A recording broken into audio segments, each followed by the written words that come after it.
Welcome to Car Shopping Insider Strategies. I'm your host. I'm known as Deshone the Auto Advisor. If you have 60 to 90 minutes to spend with us, we're going to talk about how you can make sure you're saving thousands on your next car, not just your next car, but every car you get for the rest of your life. I spent 10 years in the auto industry, 5 with Mercedes, 5 with General Motors, and now we do these streams Monday through Thursday. You can catch us at 12 p.m. Eastern time, and you can get your questions answered live. We do rebroadcast this show for those of you who couldn't make it, or if you want to share this with a friend or family, we'll rebroadcast the show throughout the day. But Monday through Thursday, we are live. You can meet us here to get your questions answered. So I welcome everyone. You're going to hear me talk about the sponsor of our show, which is my digital book. It's my new digital book. It's called Cars from Home, 7 Steps to Saving Time, Money, and Avoiding Dealerships. We've gotten hundreds of testimonials and we've gotten lots of reviews on this book. People like you using it to get below market purchases, below market leases, below market new cars, all from home. 99% of your transaction should be from home. That's how you put dealers against each other. That's how you see the whole market.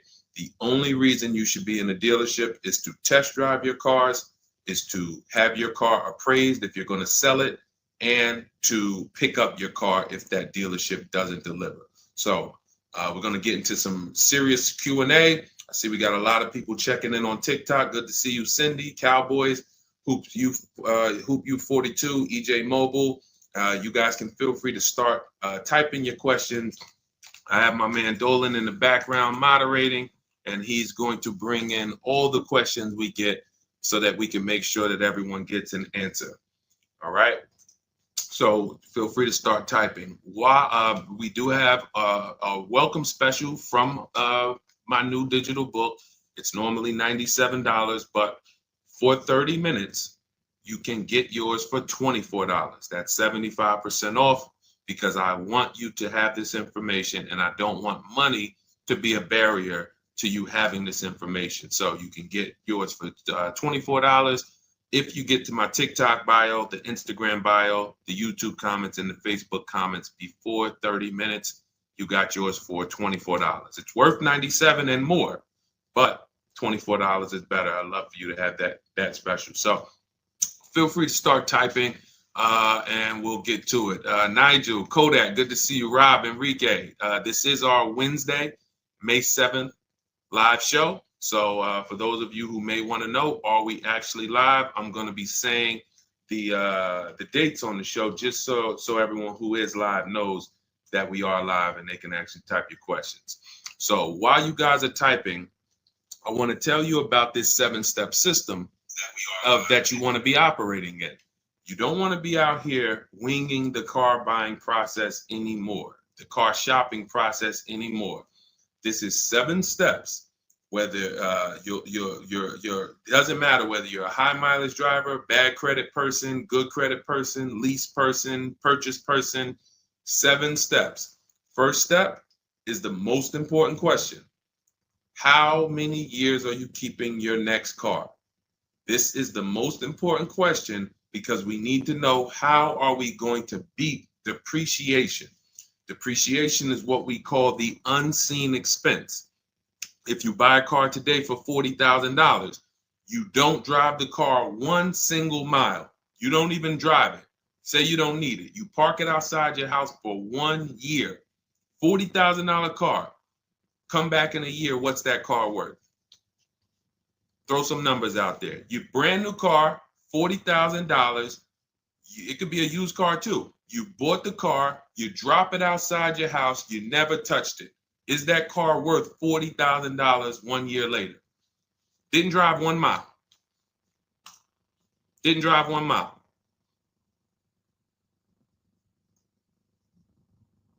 Let's go. Throw some numbers out there. What do you think? What do you think a $40,000 car is worth after 1 year?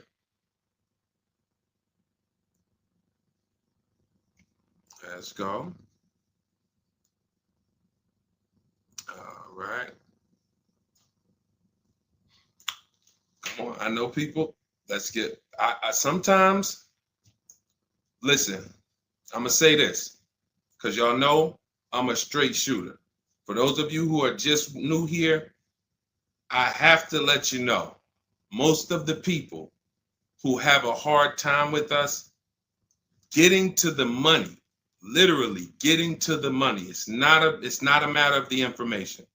The information's proven. We got thousands of people using it. We got thousands of comments. We got hundreds of testimonials.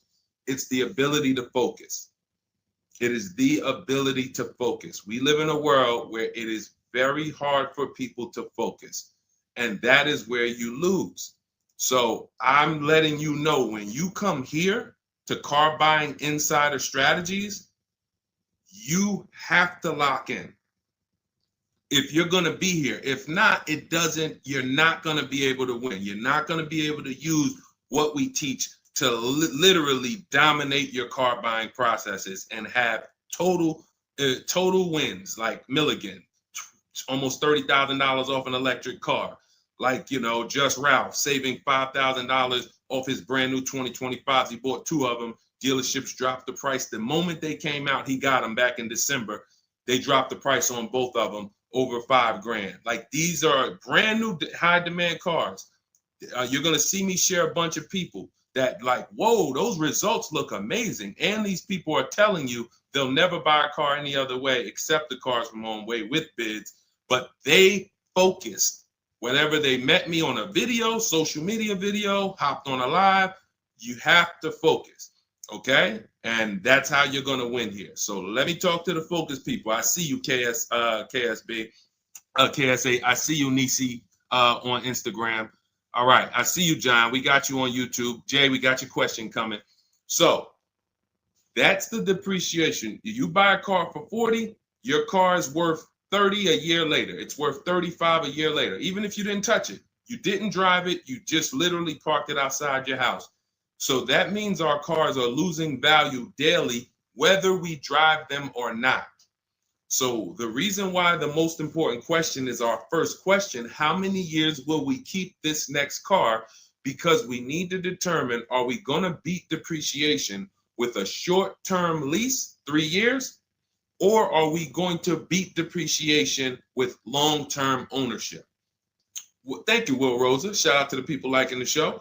If you are a long-term person, that's where we are purchasing. So that's step 1 in the process. Before you think about, Deshaun, what about my old car? I need to trade that. Nope, you're going to see we don't trade, we sell. But before you think about, Deshaun, I want this car. How do I get the best price on that? Before I think about anything, we are thinking about how are we going to beat the unseen expense, depreciation, because that is what most people overlook, and depreciation kills them, and they don't realize how much depreciation has killed them until they come years later to try to replace their car, and they're like, wow, that's all my old car is worth? Who's had that happen? Who understands that every time you have gone to replace your old car, if you replaced it in 3 years, 5 years, 6 years, besides the pandemic, when every single car was worth $7,000 more than what it was really worth, so you could buy anything and you could win. Besides those times, isn't it more likely that you went to replace your car and you're like, whoa, that's all this car is worth? Man, that's all you're giving me? Because the depreciation has really set in, and we have not held the car long enough to have that win. So that's why this is the most important question. Then we move to equity assessment, where we get bids. Then we move to deal structure, where we structure, what does a great deal look like? What does it look like if I lease this vehicle and it's a great deal? Not these bad deals I see on commercials. What does it look like for me to budget and make sure when I go shop, I'm not going over my budget? In fact, I want to shop way below my budget. That's what we do in step 3. Takes us about 10 minutes. Then we move to shopping. This is the fun part. And I want y'all to understand something. Shopping is deciding what you want. It's not buying it. It's not buying it.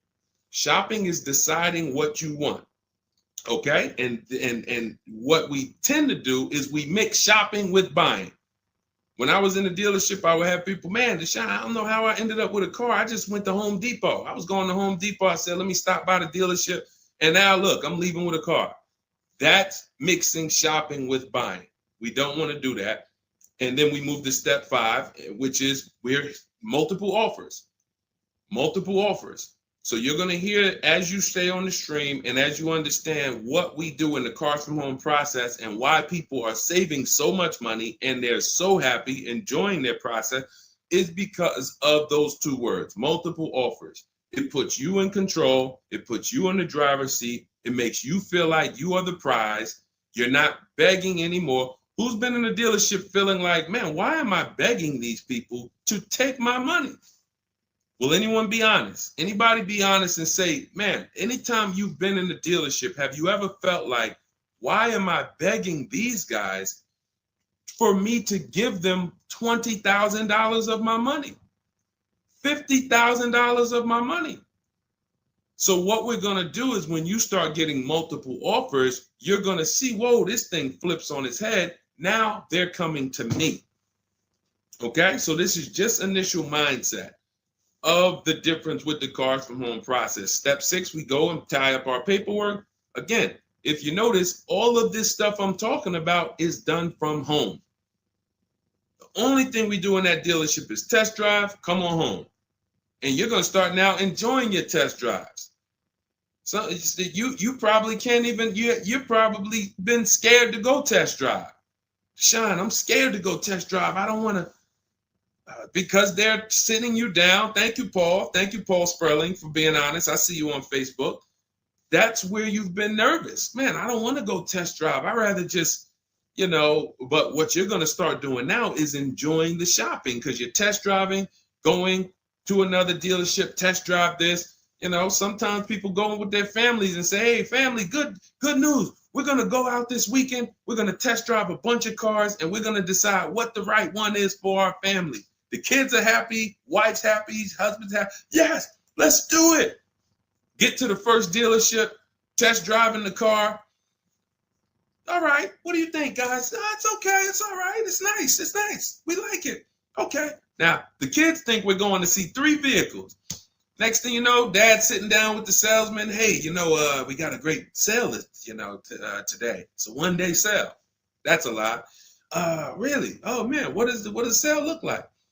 Oh man, and for those of you know, I'm not the public. I'm an insider, so I'm telling you from being in the dealerships. You get what I mean? Like I respect people who never were car salesmen and they're trying to teach you guys how to get the best deals. God bless their hearts. I'm telling you from inside. So next thing you know, the husband's sitting down talking numbers. Kids are like, hey, Dad, what happened? I thought we were going to, hey, hold on. Daddy's working out a good deal here. Hold on. They got a 1-day sale. Not realizing they've completely taken you off your shopping process, which is your power, deciding what you want. And then once you decide what you want, you have multiple dealers compete while you sit at home. Right where I'm at, right where I'm sitting is where I have made my last probably 5 car deals for myself and my family from right here. Bids. So now that we open it up, we gave you a little mindset of what Cars from Home is about. We got questions coming in. I see Jay on YouTube. I see Robert on TikTok. For those of you who want to know if we're live, we are live. It's our Wednesday, May 7th episode. We're live every Monday through Thursday at noon. But you might be watching a rebroadcast and you might have someone ask the same question that you're going to ask because we do replay the show throughout the day for those who couldn't catch us live. All right. So Dolan, let's start bringing in these questions. I see we got some coming. And Instagram, you guys type your questions. We're live on Facebook, YouTube, Instagram, and TikTok. All right. What do you think about the Flex Car Leasing Company? Let's see. It's Flex Car Leasing. All right. Let's see if we can find out about Flex Car. Live large, spend small. Sounds like a good quality lease. That's literally, listen, I leased my first car, I was 22. I had other friends buying cars. My payment on my Pontiac G6 was $256. It was a $20,000 car. I never had a problem with it because it was always under warranty and my other friends were out there, buying cars they were paying double what I was paying. And again, if you're keeping your car 8 years or longer, forget about leasing. You should be shopping for a below market purchase.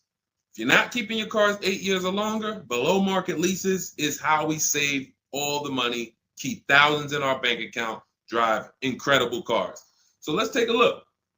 It says Flex Car is the first and only month-to-month car lease because freedom shouldn't come with a contract. Once you flex, you'll never buy a car again. Now, I like this. We're just judging it by what do we get to drive? Here's how you judge leasing, y'all. What do I get to drive and what do I pay for that? For example, I told you guys my first lease was $20,256 a month. Then I got an Infiniti G25. Our payment was, that was early. That was like 2011. It's like a $35,000 car. I want to say I was like low threes or either high twos. Ridiculous deal on it. Wasn't no more than that because after that I got an Infiniti Q50, $45,000 car. My payment was $325. After that I got another Q50. I had 3 Q50s in a row. My next payment was $345. My last one was $365. That was all of these are $45,000 cars. No money down. I do not put money down on leases, and I teach you how never to put money down when you're shopping. When you know you have a great lease deal, then you can put money down. Let me give you an example. So let's say we shop all our offers. You're going to see dealers all over the place. Once you get multiple offers, you guys are going to see, thank you so much. Shout out to the people sharing on TikTok. Shout out to the sharers. Everyone who shares this broadcast, I appreciate you. Everyone doesn't share, but I appreciate the people who do share. I don't take it for granted. You know, and your friends will be upset if they find out you sent them out. They went out, bought a car, got ripped off, and then you're like, hey, you ever hear that guy, Deshone? No. Oh, yeah, I watch him all the time. Why didn't you share his channel with me? That mess around, you know, the friendship's over. So make sure. So share with your friends. But anyway, so when we consider that leasing is a value play. So leasing is how much car can I drive for X amount of money? Because that's all we judge it by. It is literally nothing. We're not in love with these cars. We are not keeping these cars for more than we should not be leasing something and saying we love it. Because if you love it, you mess around and lease something that has a bad lease program, and then you're driving a car overpaid for it because you like. So you know, if somebody says, "Oh man, I really want that Range Rover," and then they shop the offers. Range Rover offers are no good. They're all over 1.5, 1.6, 1.7.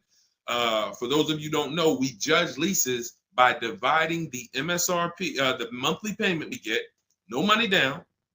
You divide that monthly payment into the MSRP. So if you have a vehicle that has a $400 payment, you divide that into the MSRP, which is, let's say, $40,000. That's going to be a 1% lease. You multiply it by 100. So divide the monthly payment into the MSRP times 100. That tells us a percentage. So once we get that percentage, we can see, is this a 1% lease? Is this a 1.5% lease? Is this a 1.2% lease? Now, you cannot judge a lease until you've gotten multiple offers because you need to find what we call the 20%. What are the 20%? Anybody know what the 20% is?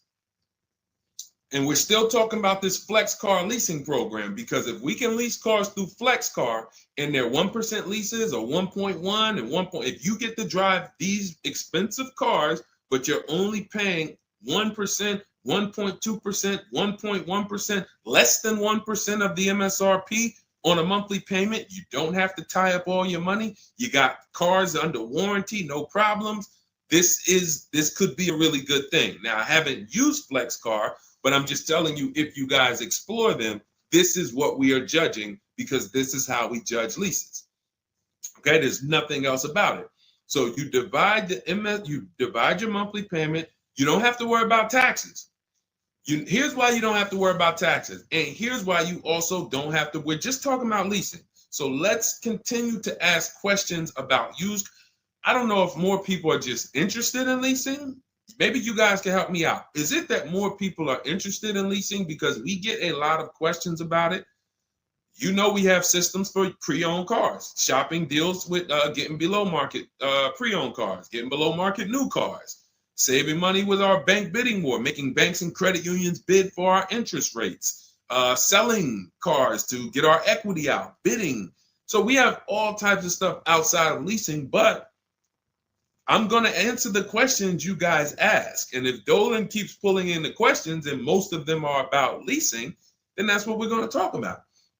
Okay? So so here's the reasons why you never have to worry about what about the taxes and fees and what about the selling price? Do I divide the monthly payment into the selling price or the MSRP?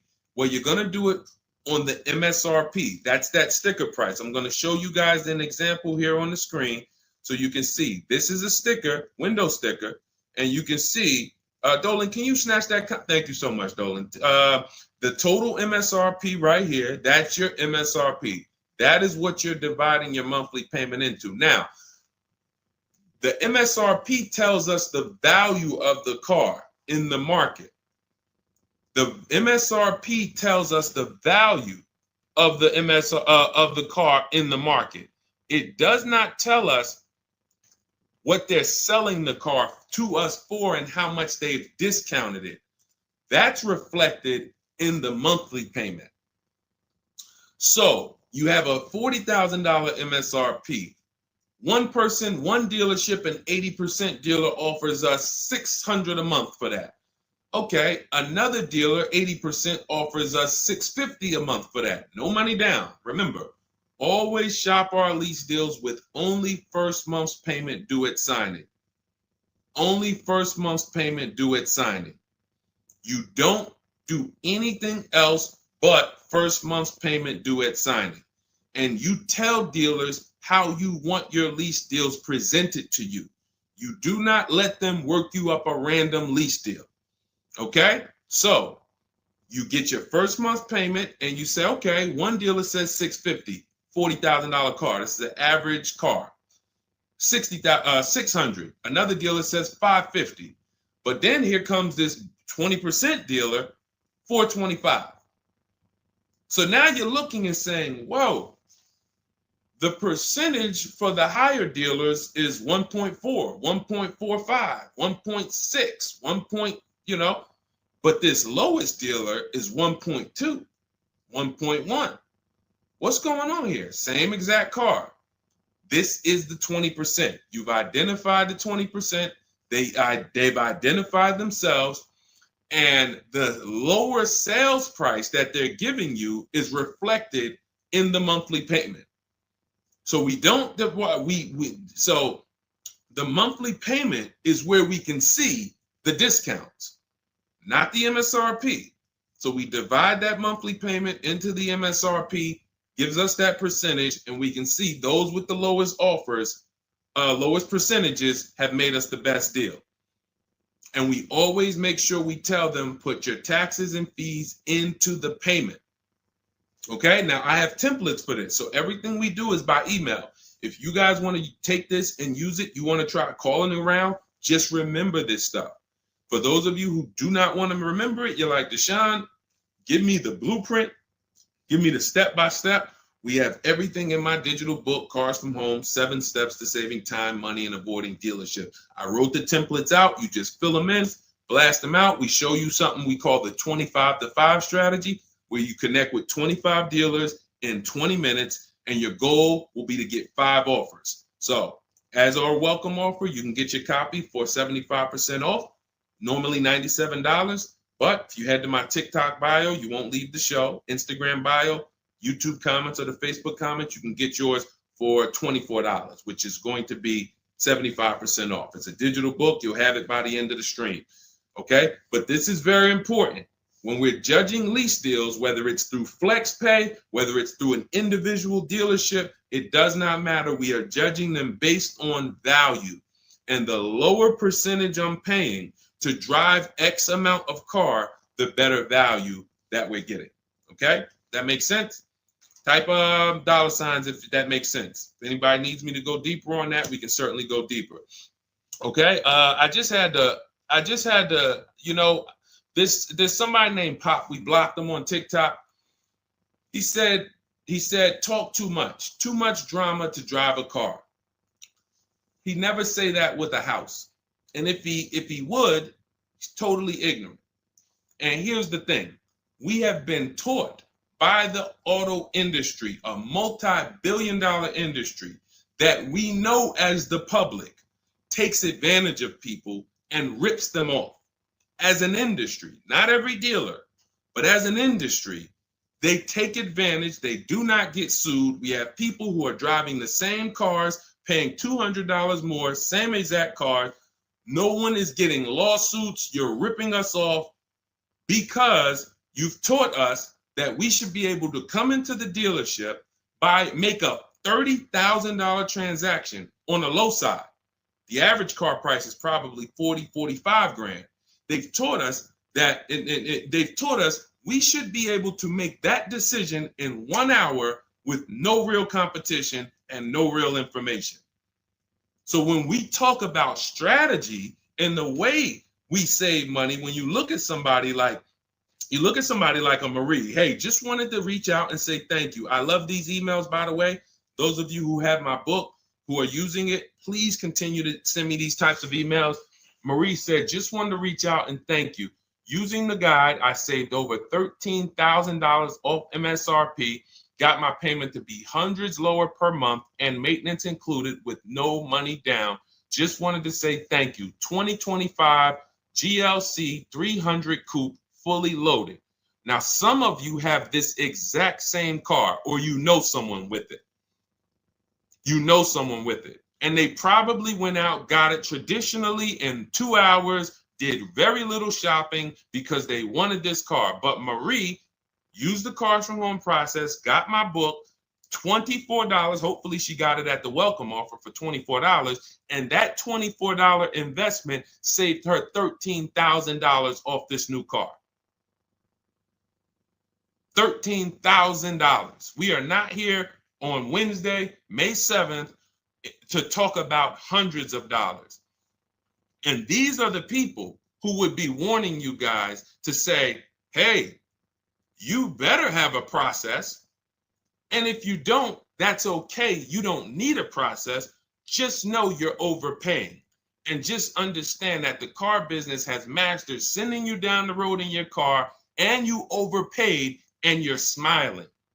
It's a very, very powerful business, multi-billion-dollar machine where you could send hundreds of people down the road smiling and they literally overpay. You just made $5 grand on them, $8 grand on them, 10 grand on them. That, you know, there's a saying in the car business, the happiest customers are the ones you make the most money on. That is a saying. So the happiest customers, the ones that are no, hey, listen, you got to do better, man. Hey, man, I'm still not happy because you still don't feel like you got a good deal. Those are the people that you make the least money on. Still making money on them because they're not comparatively shopping. But the ones who, oh, Joe, you were great. You made this so easy. Go see Joe, everybody. Meanwhile, Joe's making 8, 10 grand on you every single time. So appreciate the people who value having a process for the most expensive purchase some of them are going to make. We're not buying homes like we used to. So some people, cars are going to be the most expensive purchase that you make. So I appreciate the people who value how serious that process is. All right, Dolan, let's keep them going. Next question. We got a lot more coming in. Lady V, how are you? What are the major updates for the car buying strategy? Oh, are you in Cars from Home? I announced Lady V, let me know, because it sounds like you're talking about a post I made to our private group. Actually, if you check Leasing Like a Boss, what we just did is we turned our 25 to 5 shopping process, which was you. By the way, guys, this is somebody, we have 2,300 people in our inner circle who use the Cars from Home strategy. They don't like reading, not all of them. They prefer videos and coaching. We have coaching calls first and third Wednesday. We got one this afternoon. But what she's asking, I announced that we were upgrading again our process because we made it even shorter. And guys, we're getting cars in 45 minutes. We're getting lease deals in 45 minutes over a 3-day period, 45, 60 minutes. Literally, we are having people bid in a process that used to take us, even our people who are good. Like you look at somebody like Rosalie. Rosalie, some of you know if you've been on the stream, I continue to celebrate her. She got 3 cars. At once, she had to get 3 cars for her sons. A Nissan Rogue, $36,000, $399 a month, sign and drive. CX-30, $28,000, $339 sign and drive. That's a 1.2% lease. And then Mazda CX-50, $40,000 vehicle, $420. 1% leases, and then one, just killing it. Probably. And then she got $6,700 selling her old leases. She sold 2 leases because in step 2 of our process, we teach you how to sell not just your cars that you own or that you finance. Who didn't know you could sell a lease? Type me. Let me ask this too. Who didn't know you could sell a car that you did not have the title for? It's not paid off yet. Let's ask both. Who didn't know both of those? Because I've seen people in my career that say, listen, Deshone, as soon as I make my last payment, I'm coming to get that. As soon as I get the title. And I'm like, where did you think that you had to wait for the title paid off to? So who didn't know that? So literally, I see you, Nina. Thanks for being honest. Appreciate you. All right. Thank you, yours truly. I appreciate the people who are always willing to be honest, because you're the ones who are going to really, if you can't get the bad news, you are literally not going to be able to get to the good news. Like, you got to realize the people who they have a very tough time is they just think, Deshone, I know way more than you. Even though you've been in this thing since 2006, you got all this experience, you done worked for this, been a finance manager, had your own brokerage. Deshone, I still think that I know this more than you. Very tough time helping them. But other people, you guys can win very simply. So when we look, she's asking, we were getting these cars in roughly an hour and a half, 2 hours from home. Now I'm doing it in about 60 minutes, but I created a quicker process, cut some things out, and we just are uploading new things to our membership page that are going to have people literally popping in over a 3-day period. Morning, 10 minutes, afternoon, 10 minutes, evening, 10 minutes. You do that by your second day, you're going to have 5, 6 offers, 7 offers, and be ready to close the deal. Like that quick. That quick.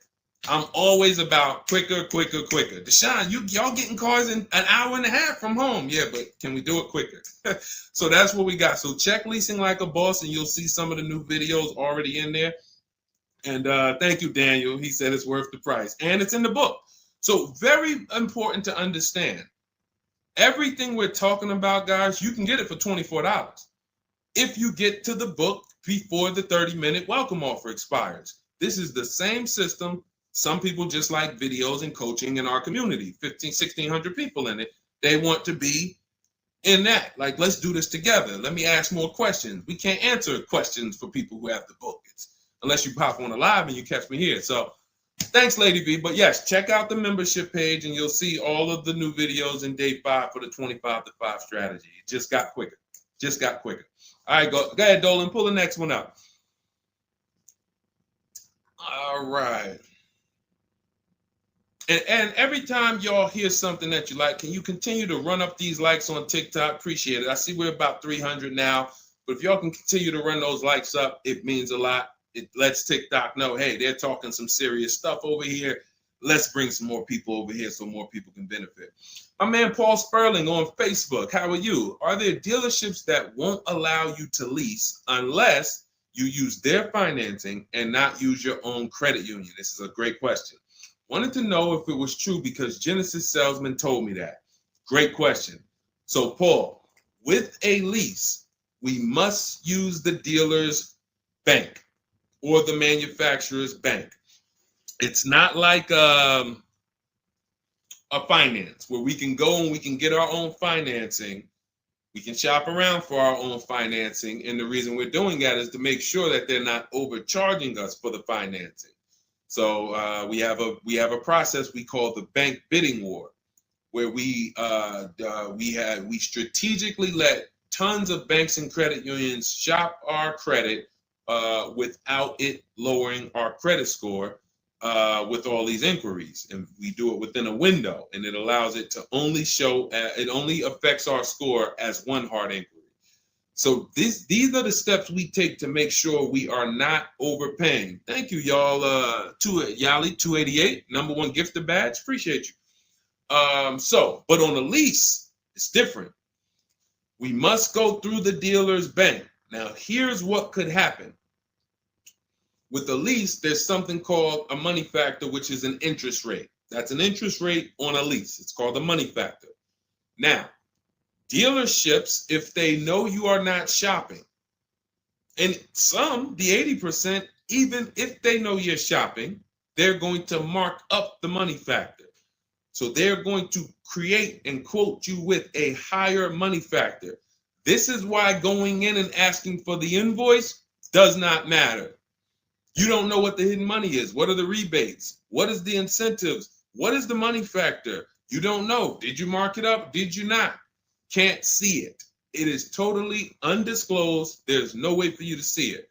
So how do we make sure this doesn't happen? Multiple offers. Because when we know you're shopping now, and again, you're going to see as you guys get multiple offers, sometimes it's not going to matter. You're still going to see offers that are extremely high. And you're like, these guys are still quoting us high, even though they know we're shopping. Correct. Because this is what they sell their cars for. And they will sell this car to someone else for the higher price who does not have strategies before they discount it to sell it to you.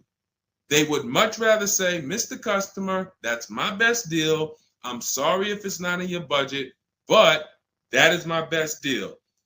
They're not lying because they're going to sell that car to someone else who does not have strategy, who will gladly pay it. But once you begin to shop around, you're going to see, like I have a market report up. Can you snatch that question down for 1 second, Dolan? There's a market report up here on the screen for an Infiniti QX60 Lux. It's a $61,000 vehicle. Now we can see so far, and this was literally when we got 4 offers. Now what you're going to be getting is at least 5 to 7, and then you make your decision. Only vehicles that are very scarce, you're going to see less than 4 offers, or less than 5 offers. And then at which point, we usually make a decision on, do we want this vehicle or do we want to hold off and maybe check back next month, because we need competition. But in most cases, you're going to see plenty of offers come through, 5 offers, 7 offers.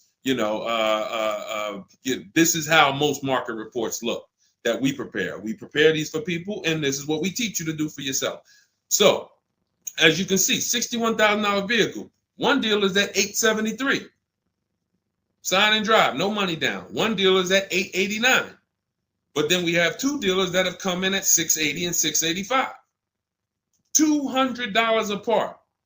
So now there are people in these other dealers that are at $800, almost $900 a month, negotiating. Come on, man, can you get me down under 8?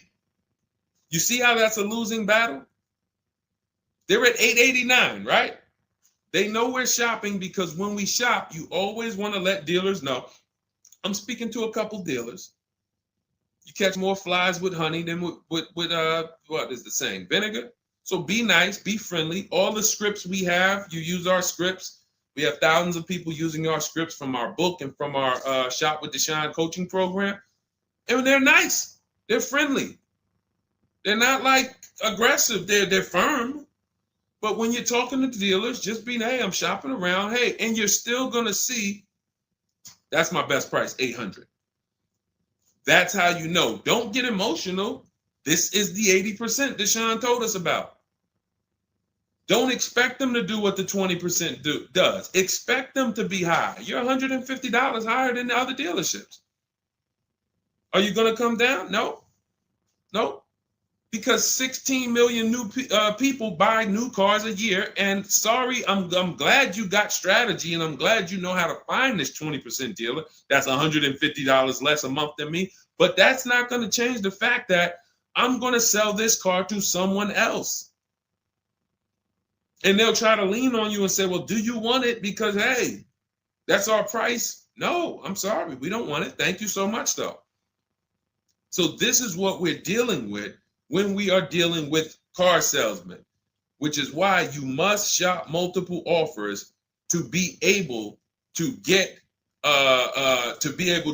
your best offer. Now, when we look, going back to yours truly's question about, can you pull that question back up about the shopping for the lease financing? It wasn't yours truly's question, I don't think, Dolan. Whatever the last question was, because what we're talking about is in those $800 a month payments, what is making those high payments so high? It may not be that they're not discounting only. It might be that they're not giving a big discount, and the finance managers are so used to robbing people that they say, listen, every single lease quote that y'all quote, make sure you put 1 point in there for me. Every single lease quote. Do not bring me a lease customer if you don't have any padding in that money factor for me. And that's what they do. So they are not going to lower the money factor. They can't. There was salesmen. I remember when we were salesmen, they used to start negotiating the rate. Hey, what if I could get you down to 3.9 or 4.9? The finance manager come out and say, why are you saying that? You're giving away my money. You negotiate the car price. You negotiate with their trade with them. You don't negotiate my money, because the finance managers are like, hey, when it comes to that rate, that money factor, those interest rates, that's my money. And there are some dealers who have it built in, which is why you must comparison shop. You stay at home. Again, if you want to do it your way, you want to call around, you want to get at least 5 offers. Using our way, we'll show you how to get 5 offers, contact 25 dealers in 20 minutes, and then literally in minutes, you got offers coming into your inbox. But whether you're doing it our way or whether you're doing it your way, stop doing it their way. Their way is just come on in, think you can negotiate back and forth, and then once you hear a number that you feel like it sounds good, that's when you take it. Losing battle. Okay? Let's go, Dolan. Pull up the next one. All right, I see we got a lot of questions. We got Nina. For those of you who don't know, we are absolutely live. This is our Wednesday, May 7th live. We're live every Monday through Thursday at 12 noon, so you can meet us here. If you couldn't catch the whole stream, we will rebroadcast this show throughout the day, so you can have your friends, family watch it, or you can catch up on some of the things you missed. We'll replay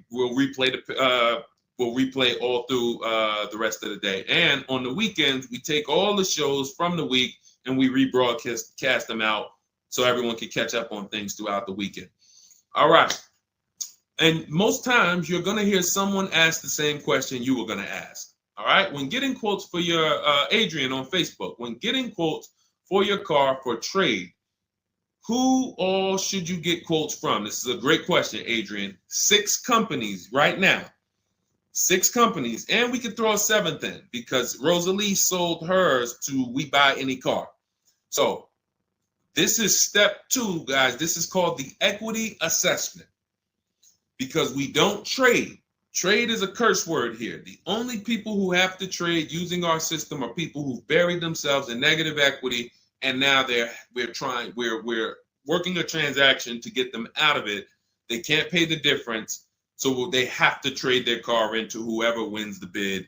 And but those are the only times we use that curse word, trade. In every other case, we are selling our car to cash buyers because we're separating our transactions. We separate who we buy our car from who we sell our old car to, from who we get our bank loan from. Some of you, and be honest, have you given the dealership your trade-in, got a loan from them, and got a car from them? All 3 in 1. Have you done that? I bought a car from a dealership, got my loan from them, and I gave them my old car. 3 transactions in 1.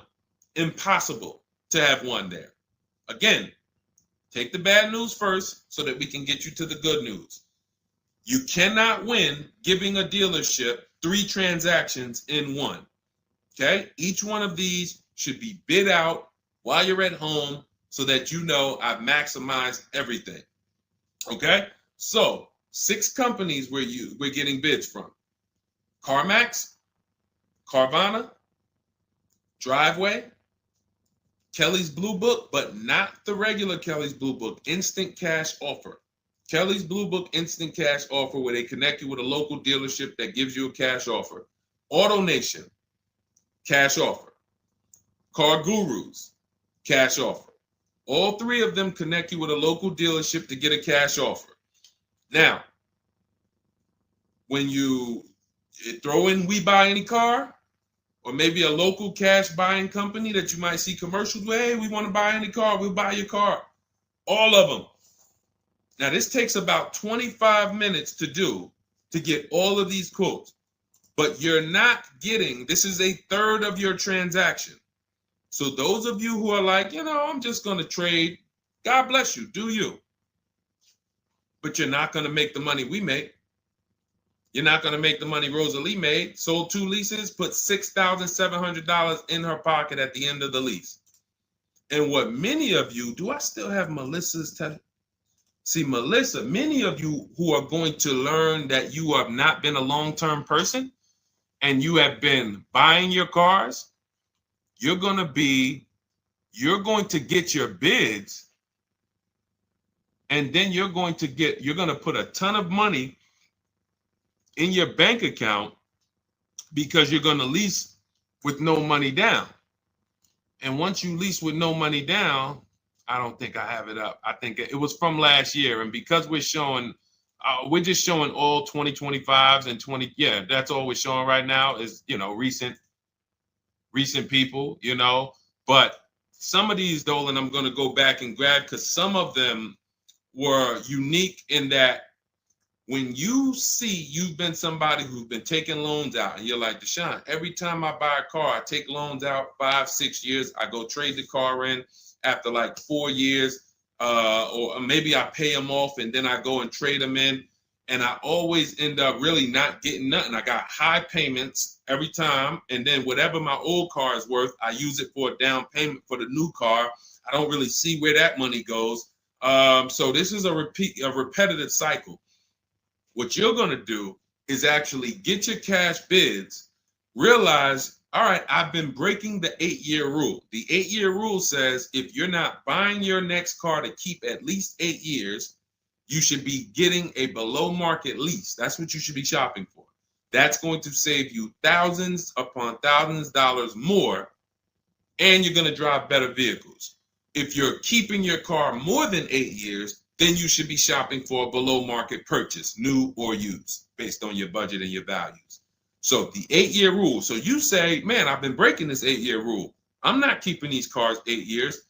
Let me go and shop for my below market lease next time. So my normal car that I would normally trade in, not really see where that money's going. Now I'm going to bid that out to CarMax, Driveway, Carvana, Kelly's Blue Book Instant Cash Offer, Driveway, Car Gurus, and We Buy Any Car. I'm gonna see the highest bidder. The highest bidder might be like because Melissa, I think she made like $14,000.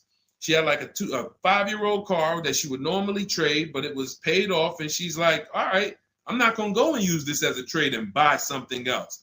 She gets like you're gonna have like 12 grand equity, 15 grand equity, beautiful. And what's going to happen is when you shop for your below market lease, you're shopping with only first month's payment due at signing. So you find your lease, you've already been paying super high payments because you've been purchasing. Now you're like, whoa, I could drive this new car and it's $200 less than what I've been paying. I don't got to put no money down on this thing. You pull out of there with a super low payment new car, and you got a $12,000, $15,000 check going in your bank account. Got my car, and now I can see where my equity is going. It ain't going to you, dealership. It ain't going in that car. It's going in my bank. And this is, that's one of the most beautiful things I love to see. And it only happens for people who have been, unfortunately, programmed and brainwashed to buy cars. They don't keep them 8 years. And then when they come to the revelation, now it's like, boom, equity goes in the bank. I'm driving new cars for cents on the dollar. Beautiful. All right. And that's why you do the equity assessment before you shop. Step one, we decide how our 8-year rule. Are we buying to keep more than 8 years or less than 8 years? That's when we know, lease or purchase. Then step two, equity assessment. Let me see what my current car is worth. My current lease is worth. Can I make any money on it? Am I upside down? That's what we do at step 2. Okay, so once you guys really follow this process, your whole car buying is going to change. You'll be moving just like everybody else is moving. Just like Brian got his first lease. First lease using our system. He said, just finalized my first ever lease using your system. 2025 HRV Sport, all-wheel drive, $30,500 MSRP for $395 a month. 1.2% ratio. See, this is how you know people understand the car buying process. They talk just like me. They talk just like me. They know the process.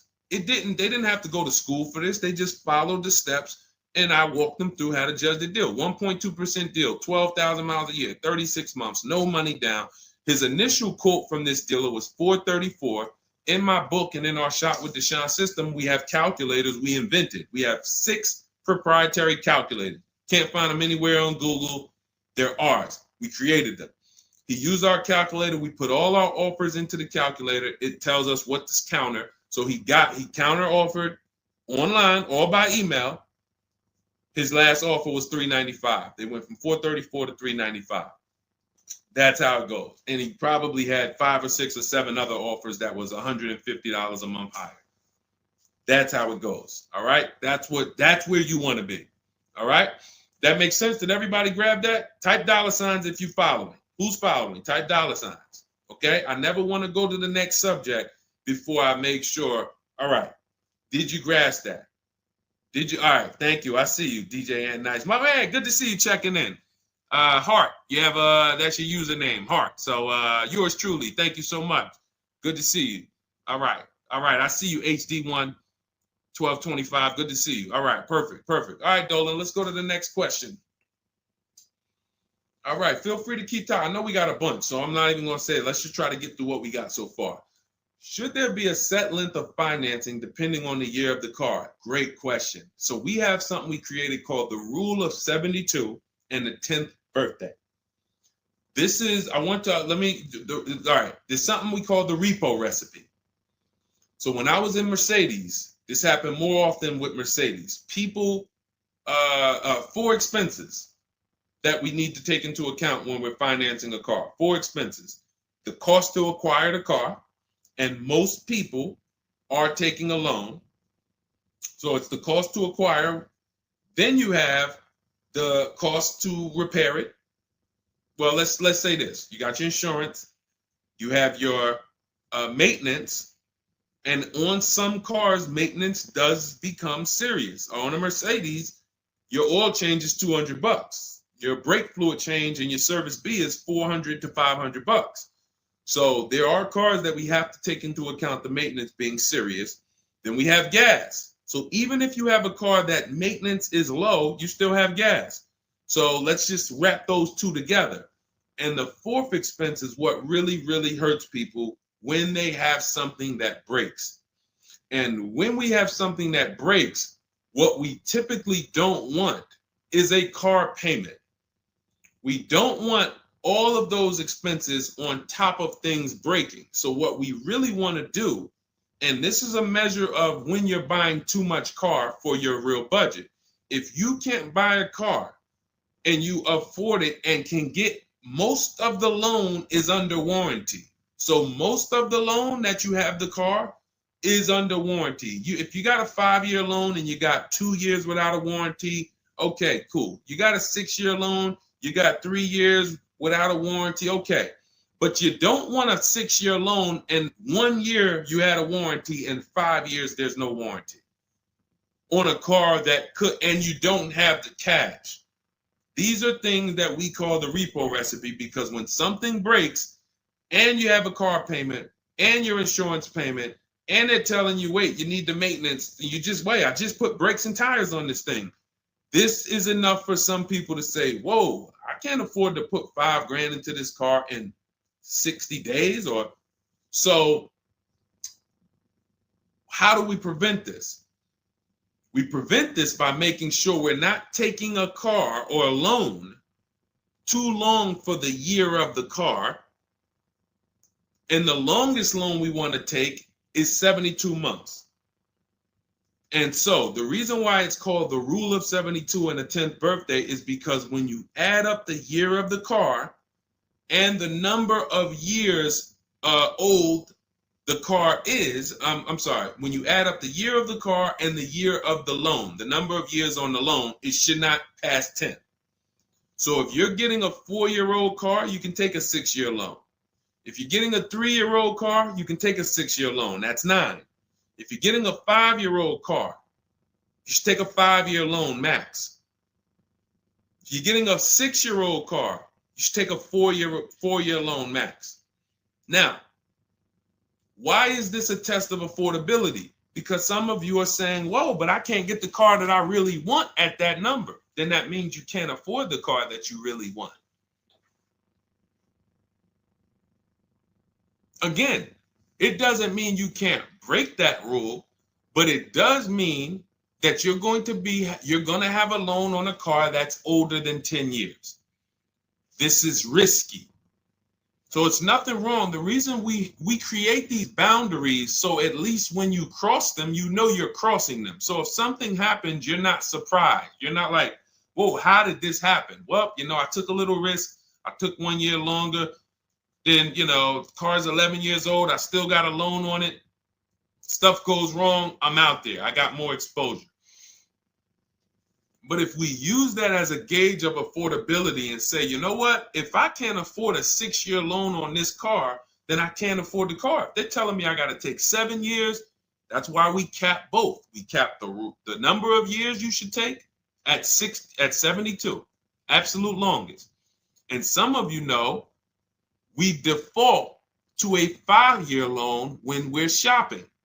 This will also help you because you'll look and say, 5-year loan, every $5,000 is about $100 per month.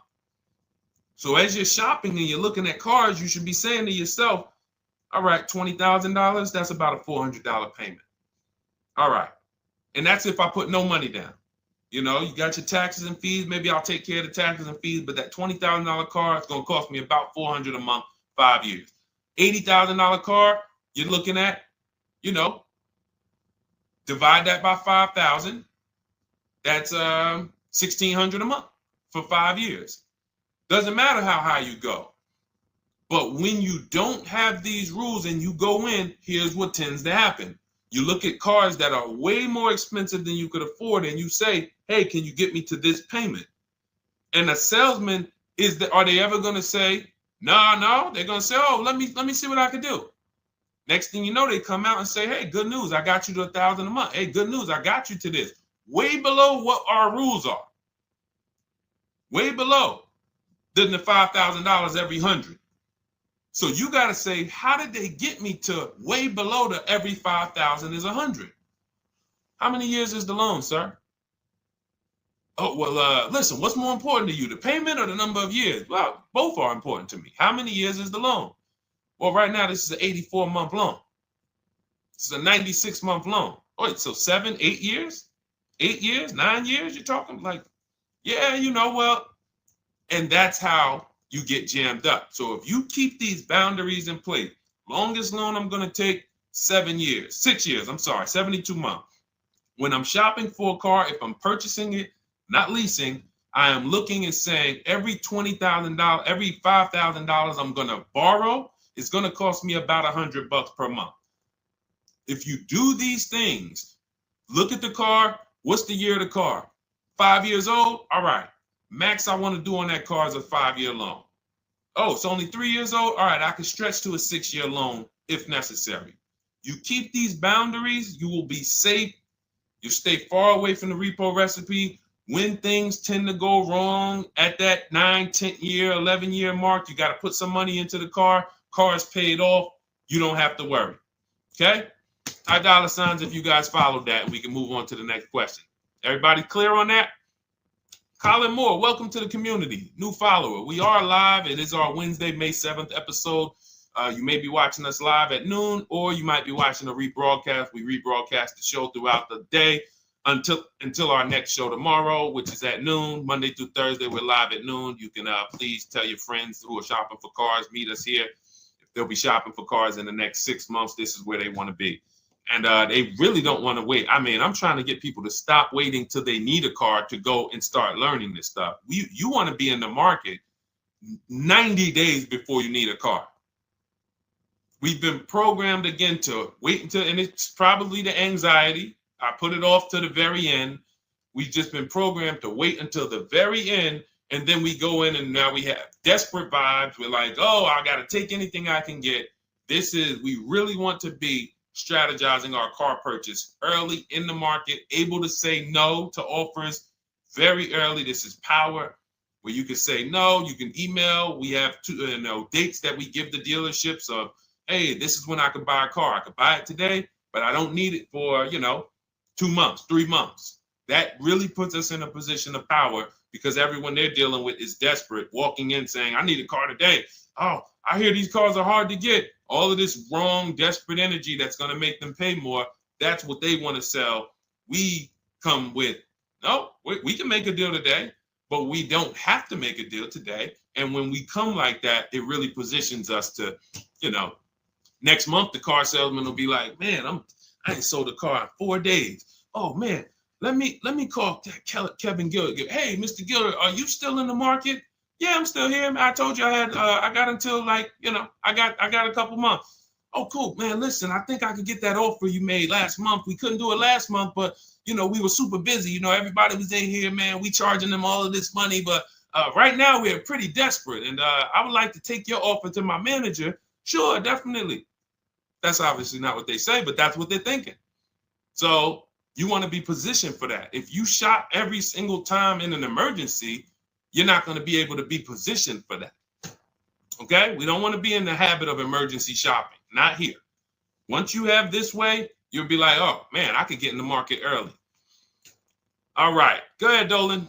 Oh, for those of you who are like, Deshone, there's no way I'm going to remember all of this stuff. Can you give me the whole blueprint? Write it out step by step. That's my new digital book, Cars from Home, 7 Steps to Saving Time, Money, and Avoiding Dealerships. And it's 7 steps, whether you are purchasing, whether you're leasing. We get below market leases. You're going to get below market leases, below market new cars, below market used cars, below market financing, because you're going to have banks and dealers bidding for your financing.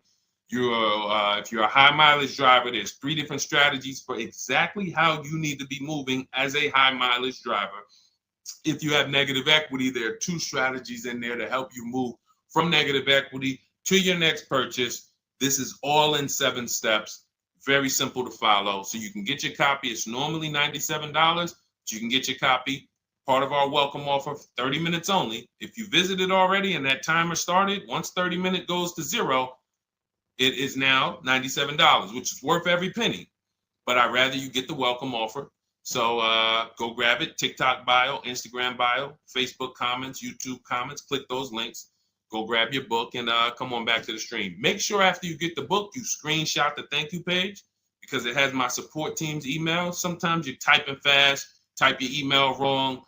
You don't see that book in 10 minutes, just send an email to my support team. They'll get you your book right away. All right, go grab it before the 30 minutes is up. Go ahead, Dolan, shoot the next one. You don't want to have your own financing all the time, pure knowledge. Sometimes dealers have 12, 13 banks sometimes. Sometimes they can beat what you get on the outside. The key is creating a competition. Thinking about a 2025 Land Cruiser for $62,000, $5K down, any advice? How do we know that's a good deal? How do we know that's a good deal, everyone? Now, mind you, that's how a lot of people approach the car purchase. I'm thinking of this car, all right, I'm looking for, I got 10 grand down. What we haven't, so here's what you discussed in this statement. I'm gonna read this question again, and you're gonna see 2 pillars that unfortunately we're combining. Thinking about a 2025 Land Cruiser. So now in my mind for 62K. Now, this is a new car. With our new car system, we use the bidding. Thank you so much, Daniel. See, Daniel knows. I think, Daniel, you have our book, Bidding the Market. So that's where we're missing everything. So now we're looking at the new car, which means what our process is, we're connecting with 25 dealers to get bids. If you said, Deshone, I called around, spoke to several Toyota dealerships, and the best dealer that I found who's going to offer me a car is going to give me $8,000 off. But I got 5 offers. I got 7 offers. Some people said they're not going to do any discount. Some people had $3,000 in fake fees and dealer adjustments. Some people had protection plans and they took off a little money, took off $5,000, but they had all of these fake fees. So it's really not even like they took off $5,000. But one dealer didn't have the fake fees and he discounted $8,000. Boom. That's a bid. You did it manually. Didn't do it our way. That's just fine. But that is allowing you to have the peace of mind that I'm getting a great price on the Toyota Land Cruiser. Separately now, we're moving to our financing because you said $5,000 down. Therefore, you're getting a loan. So we would now have banks and credit unions bid to now submit offers to you within a 24-hour period. You have all these banks, credit unions online bid for the loan, get the best interest rate. We give the dealer a chance to see can they beat it. In which case we bid out the loan, we bid out the car purchase, and now and watch this. I'm home doing that before you even get home from your dealership. One visit, you're in the dealership 3 hours. I'm popping into my email minutes at a time, 15 minutes. I'm hopping on. I'm getting banks to bid in an hour. Everyone's bidding. Boom, boom. I'm getting dealerships to bid. You're still at the dealership. You're just meeting the salesman. You're still wondering, do they have a black one? Hey, he said he had a black one. He was going to pull it up. All right. He comes back with silver. Oh, you don't have black? Oh, no. Well, listen, somebody's trying to dig it up in the back. We're going to see. Why don't you drive this one and then maybe we'll see. Okay, listen, I'm here. Cars from home people, we here moving. We already gotten offers coming in. You still waiting for a test drive. This is how we move. So not only is our process and the way we shop the key to getting all these offers, like again, you look at somebody like this was crazy. Val Boss lady, $51,000 vehicle, zero maintenance, zero time. Look, she got a 1.1% lease on that. Let's look at where's Sean? My man Sean, because Sean was actually one of the $72,000 vehicle. He saved with the rebate and with the dealer discount. He saved $21,000 off of it. $21,000 off of it. He's sitting here chilling at home. Dealers, I'll take off $3,000. I'll take off $5,000. I'll take off $10,000. Oh, I'll take off $20,000. Whoa. So it's not only is it the money that we save, it's an easier, more fun process. So that's what you need to do. Like, step out of that old way. Understand that I need to get multiple offers for the Toyota, and I need to get multiple offers for my financing, and I do that right here from home, where nobody can come into my house and say, hey, get into the dealer here. What are you doing there trying to shop from home? We see you. You're not going to break our programming on you. You better get up right now and walk into this dealership so we can charge you more. Who's going to do that? While you in your living room, while you at work? Dealers bidding while you're at work. Never been to a dealership. It's freedom. Multiple offers. Yes, Lady V. That's my 2 favorite words. I swear, if I didn't wear unlearn, relearn, I'd be walking around with a shirt that said multiple offers. All right, let's go, Dolan. Shoot the next one up. We got time for a few more. Let's go. A few more questions.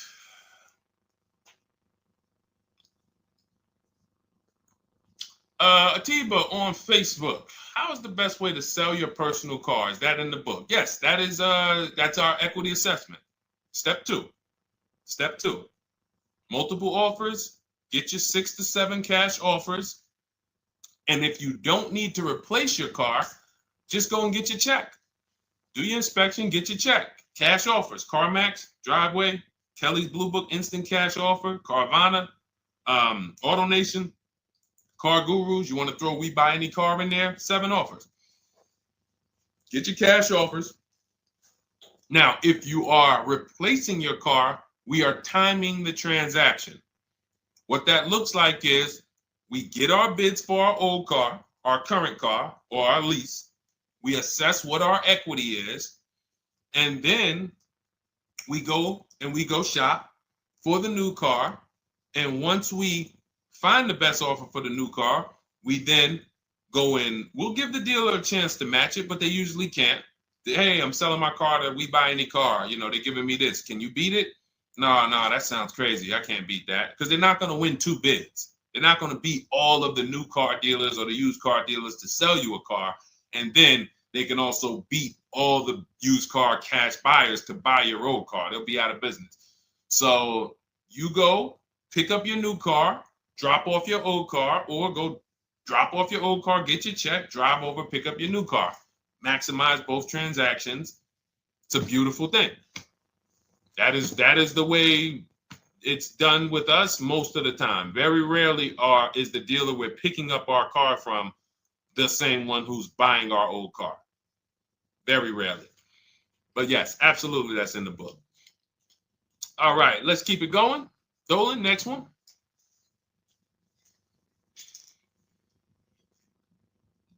Daniel Thompson. Deshone, I've been keeping an eye on a used vehicle that has been sitting on the lot for over 60 days. What is a good amount to ask off the sales price without teeing off the dealership? Thanks for your time. So if you've been watching the vehicle, and this is the benefit of being in the market early, used car markets change, used car trends change. You can see prices going up, you can see prices going down, you can save inventory that you've been looking at. You know, I show you in our multiple marketplace strategy how to save the cars that you're looking at, create these save listings. Every new car that pops up, you get an alert for it. This is why when you know the market, like Daniel knows the market for this car, if he has on alerts, every new car that pops up, he knows about it first, and he can actually jump on that car quicker than anyone else, because other people will hesitate because they don't know the market. So they'll say, hey, what about this car? Oh, they just listed it today. It might not be a good deal. Well, Daniel will know if it's a good deal because he's been watching the market to know, yes, that's a good deal. No, it's not a good deal, because the really great deals where dealers say, hey, we're just going to move this car. We want it gone in 24, 48 hours. Those are not going to last. So literally, once they list them, you want to be able to say, oh, I saw that first and I know the market. Hey, you call. Oh, just got a cramp. Went to the gym earlier, dehydrated. Went to flex and my arm said, no, you're not going to do that. So, but once you know the market, you literally can jump on things fast. Now, in the case of also watching the market, in this case, we see a vehicle that's sitting. Long as we verified there's no bogus fees on it, only fees on a car we're purchasing, used car or new, should be tax, documentation, and motor vehicles. That's it. Tax, documentation, motor vehicles. In some cases, in certain states, you may see smog or something. Should be very small. Very, very small. Shouldn't be anything else for $300, $400, $500, $600. Tax, motor vehicles, documentation fee. Those are all legit fees. Everything else is a made-up fee to try to make money. Now, there might be some value in some of the things. We have a service plan that we added that we selling on all our cars. Okay, but we got to compare that to the dealers who don't have that stuff. So what you want to do is look at the low side of the market, the way we teach. So if you're looking at the low side of the market, Daniel, for example, and you see, all right, all the low prices are 21 to 22. The cars go up to 24, 25, 26. I see some up there for 27. Okay, but the low side of the market is 21, 22. And this is how we watch the used car market, because we want to watch the low side. Now, the low side is going to be where the worst cars are. What do I mean by that? frame damage, salvage title. If you don't see a couple cars and you pull a Carfax and it says salvage or it says frame damage or it says 2 accident, you're not looking at the low side of the market. You're looking at the regular retail market, the regular middle of the market, the average prices. Because if you're shopping the low side and you're like, okay, between 21 and 22 is where the lower prices are, you're going to see some, oh man, look at these pictures. Now, car's all scratched up. Oh man, okay, man, this thing had 2 accidents. Oh man, this thing's salvaged. But then you pops up and you see one for 22. You pull a Carfax. Carfax looks good. Maintenance looks good. Boom. Oh, now you know. So Daniel, if you know the low side of the market, now you're trying to see maybe this car has been there. It's $2,000 more than the low side of the market, but maybe they're getting desperate. So you make an offer that's right where the low side of the market is. So let's say the low side of the market is 21, 22. This car is listed for 24, but you know this thing been there for 2 months. You make an offer of 21. They might say, hey, listen, no way we can do that. Most we can do is 22. In which case, you won. That's why you want to know where the low side of the market is. Because if they accept the offer and then your offer was too high, then you regret it. So if it's 24, it's been sitting there, you offer them 23, 22.5, they say, yes, we'll take it. Then it's like, man, was that the low side of the market? No, the low side of the market was 21 to 22. So let me offer 21, see if they'll bite. And if I land at 22, then I'm happy anyway. If I offer 21 and they say, look, no way we could do that. We could do 22.5. That's the lowest. We can blow this car out, and you won anyway. This is why knowing the market, this is all we teach. Whether you're in Shop with Deshone or a video checklist, or whether and watch this. The thing about our process is every time you use it, it gets quicker. So the longest it's ever going to take you to get a car using Cars from Home is the first deal. Second time you coming through and you're like, okay, I know what to do now. I know where to go now. Yeah, I remember this from my last time. I remember this. That's why Rosalie got her QX60 last year. And then she got 3 cars at once. Because she's like, I got mine. Now I just got to rinse and repeat 3 times for my sons. So that's what you need. That's where you base your offer on those things, Daniel. All right? All right, great job. All right. All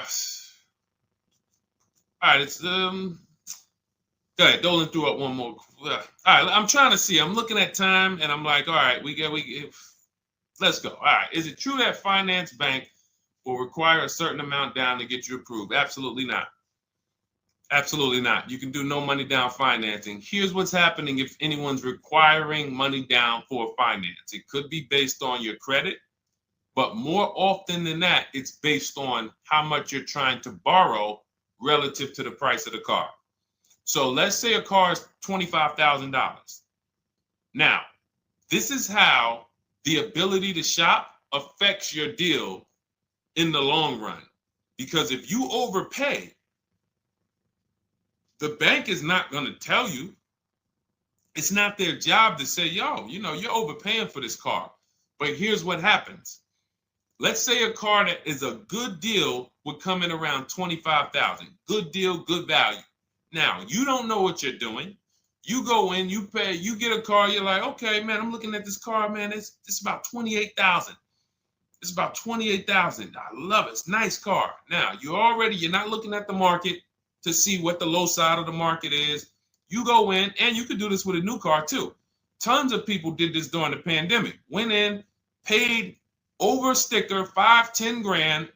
Normally, the bank would not have approved those, but the banks were in cahoots with the dealerships because there's something called a loan to value ratio, which is why the banks are getting hurt right now because they approved deals on cars that they knew were worth 35, but they were approving loans for 50.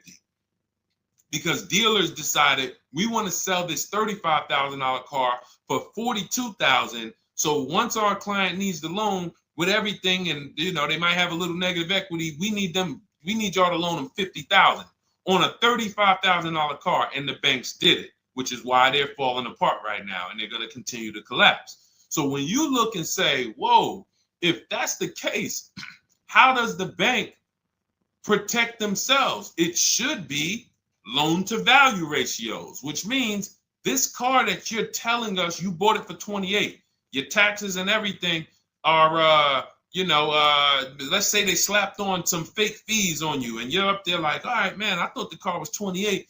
But when it's all said and done, I paid like 34 for it. Now you leave with that car for 34. The bank looks and says, well, you're trying to get it for 34. The bank looks and says, whoa, the book value on this car is only 23. So actual cash value might be, we could lend, the actual cash value is like 23. We could lend 25. I could see if somebody bought it for 25. We could lend that because they'll usually give you 20% above what the actual car's value is. So we'll lend on the $25,000 car, we'll lend you $32,000. You're asking for 34. That means you've overpaid by so much, the bank can't approve it unless you get them to the loan to value ratios where they're comfortable. So they're going to say, you got to put down $2,500. You got to get to, you can't borrow no more than $32,000 on this car. You need to come up with $2,500, come up with $2,000. So whenever a dealership's coming to you and say, hey, listen, the bank needs you to come up with this, they're overcharging you. And you're about to take a deal being overcharged because you're overpaying for the car and the bank is saying, we're not taking on all of that risk. That person needs to put some more money down because I know y'all trying to sell them this $23,000, $24,000 car for 33, but we ain't going to help you do that no more. Now, this also happens with negative equity. People trying to move 5-10 grand negative equity over to their new car. And now it's like, oh, wait, the bank's saying you got to put money down. Same reason. So it's two cases, lots of negative equity or you're overpaying or both. But that's a signal. All right. Again, that's why we bid out transactions. When you get multiple offers on the car you're buying and multiple offers on the car you're selling that you have negative equity on, you can see, no, y'all not pulling wool over my eyes because I know the market. All right. And all of this is done from home. That is why our system and our teaching, our philosophy, our company is called Cars from Home. That should ground you in the fact that everything we're talking about, 99% of it is done from home. 99% in minutes, not hours, minutes. All right. So if you guys want your blueprint, if you're like, hey, Deshone, listen, great stream. I enjoyed it, learned a lot. No way I'm going to remember all of this. Can I get the whole blueprint step by step? That is my digital book, Cars from Home. This is specifically for people who are like, I don't like car shopping. I'm not going to know all of this stuff. I want to enjoy my car shopping process. I'm tired of having buyer's remorse. I'm tired of leaving the dealership hoping I won, wishing, I don't want to talk about my numbers. Don't even ask me what I'm paying. Don't ask me what I paid. Don't ask me like that. You can see people from our school, look, they're already always posting their numbers. They never post without posting their numbers because they're confident in them. $50,000 car for Ken, $585 a month, no money down. Look, Jen, she gets a 2025 Honda Pilot, $50,000 vehicle. She saves almost $6,000 off of the price, $5,600 off the price. We could do this all day long. Oh, this is a long one. Oh, graduated. I put $1,000 to hold the vehicle Saturday. The dealership we ended up made the best deal, easiest, quickest process, little over 2-hour drive away. That is a signal. What you're going to see a lot, and y'all are going to get used to it, is driving an hour, hour and a half to go to get that car from the dealer who won the bid. Convenience costs you money. Every one of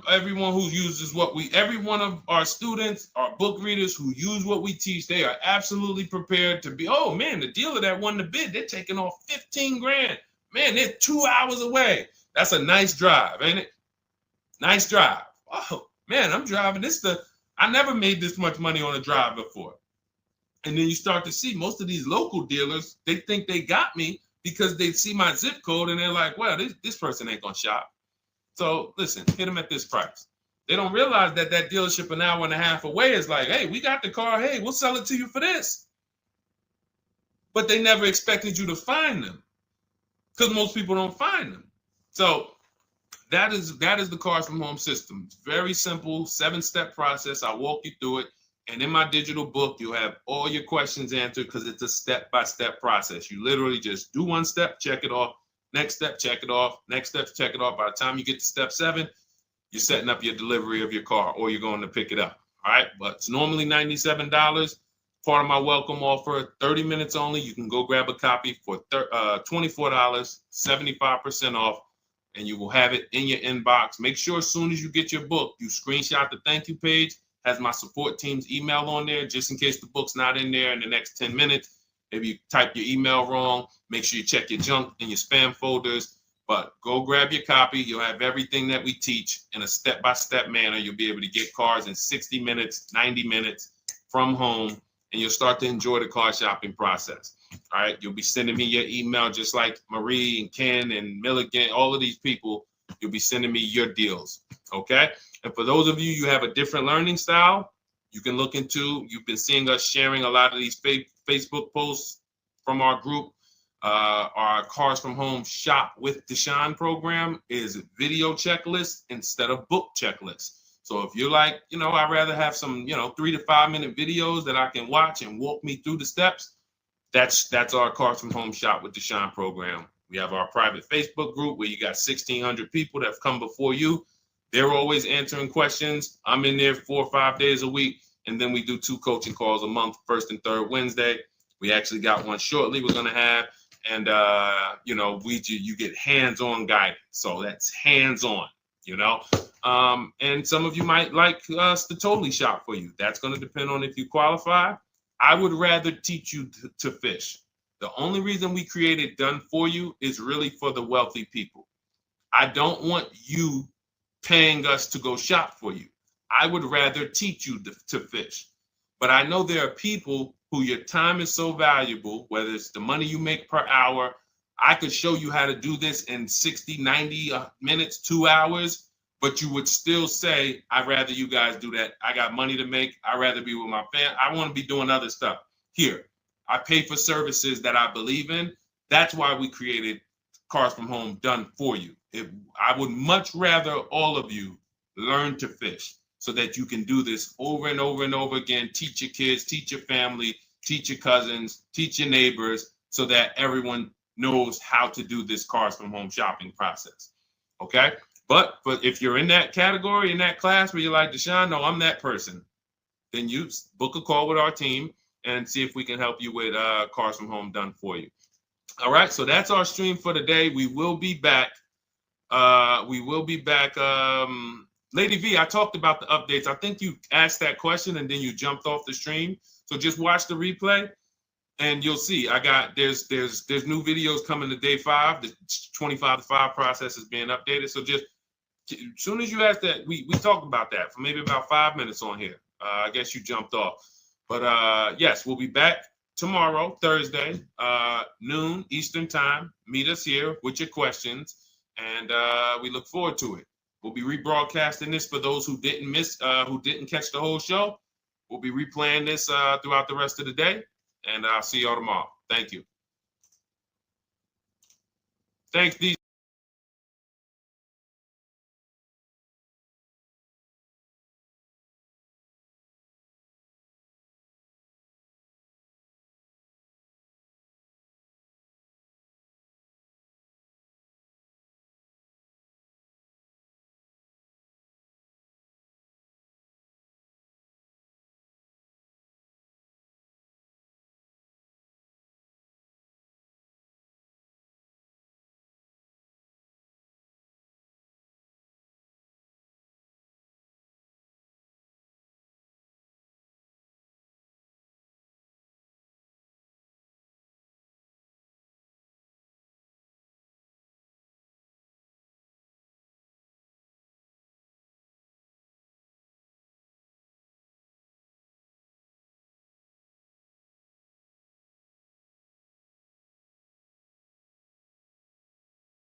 All right, welcome to Car Shopping Mistakes Live. This is our Monday, May 12th episode. We are live Monday through Thursday from 12 to about 1:30.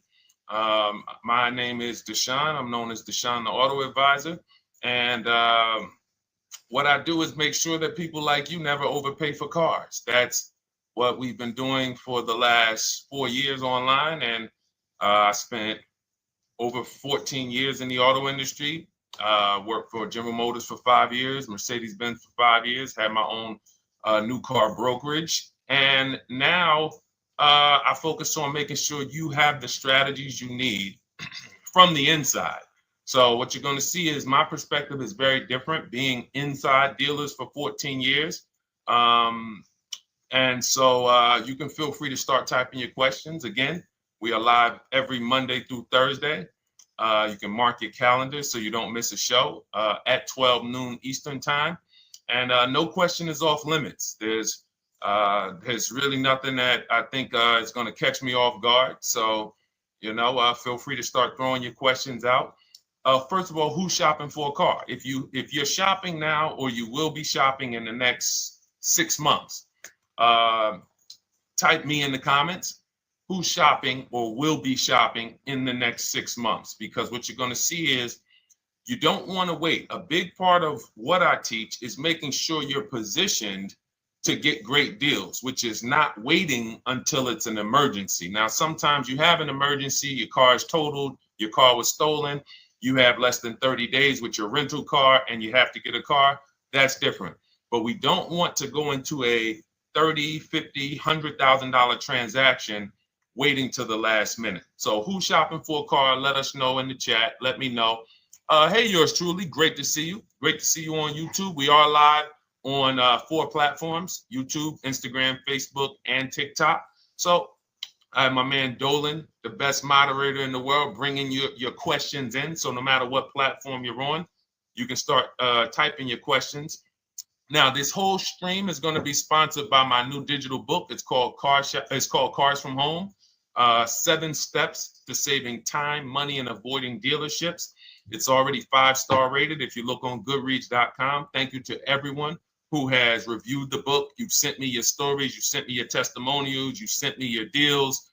Continue to do that. I love getting those emails.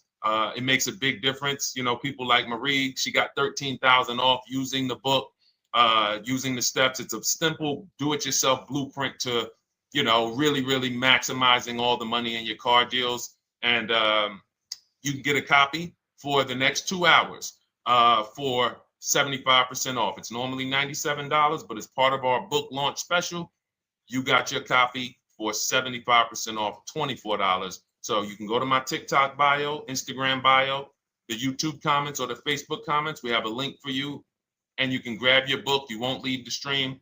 And you can come on back. Feel free to ask as many questions as your heart desires. All right. Good to see you, Nikki. Happy Monday. Great to see you. All right. So, okay, Dolan, let's start bringing in the first question. I want to check in on Instagram.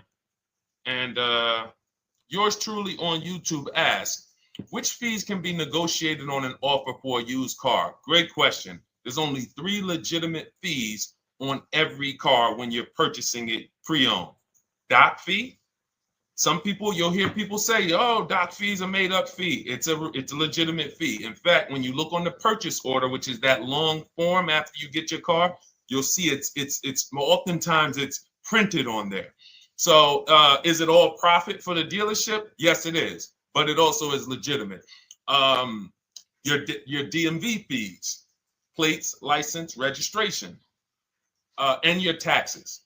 So those are the legitimate fees. Now, what are not legitimate fees? Anything that's not those 3. The prep fee, the marketing fee, the service plan, internet fee. All of these things are absolutely made up. Absolutely made up. Now, what you're seeing now is you'll see, and this is why you never want to go into the dealership looking for a car that you didn't see online first. Online is where we create the competition. Once you're there, we've lost our leverage. That's why everything we teach is called Cars from Home.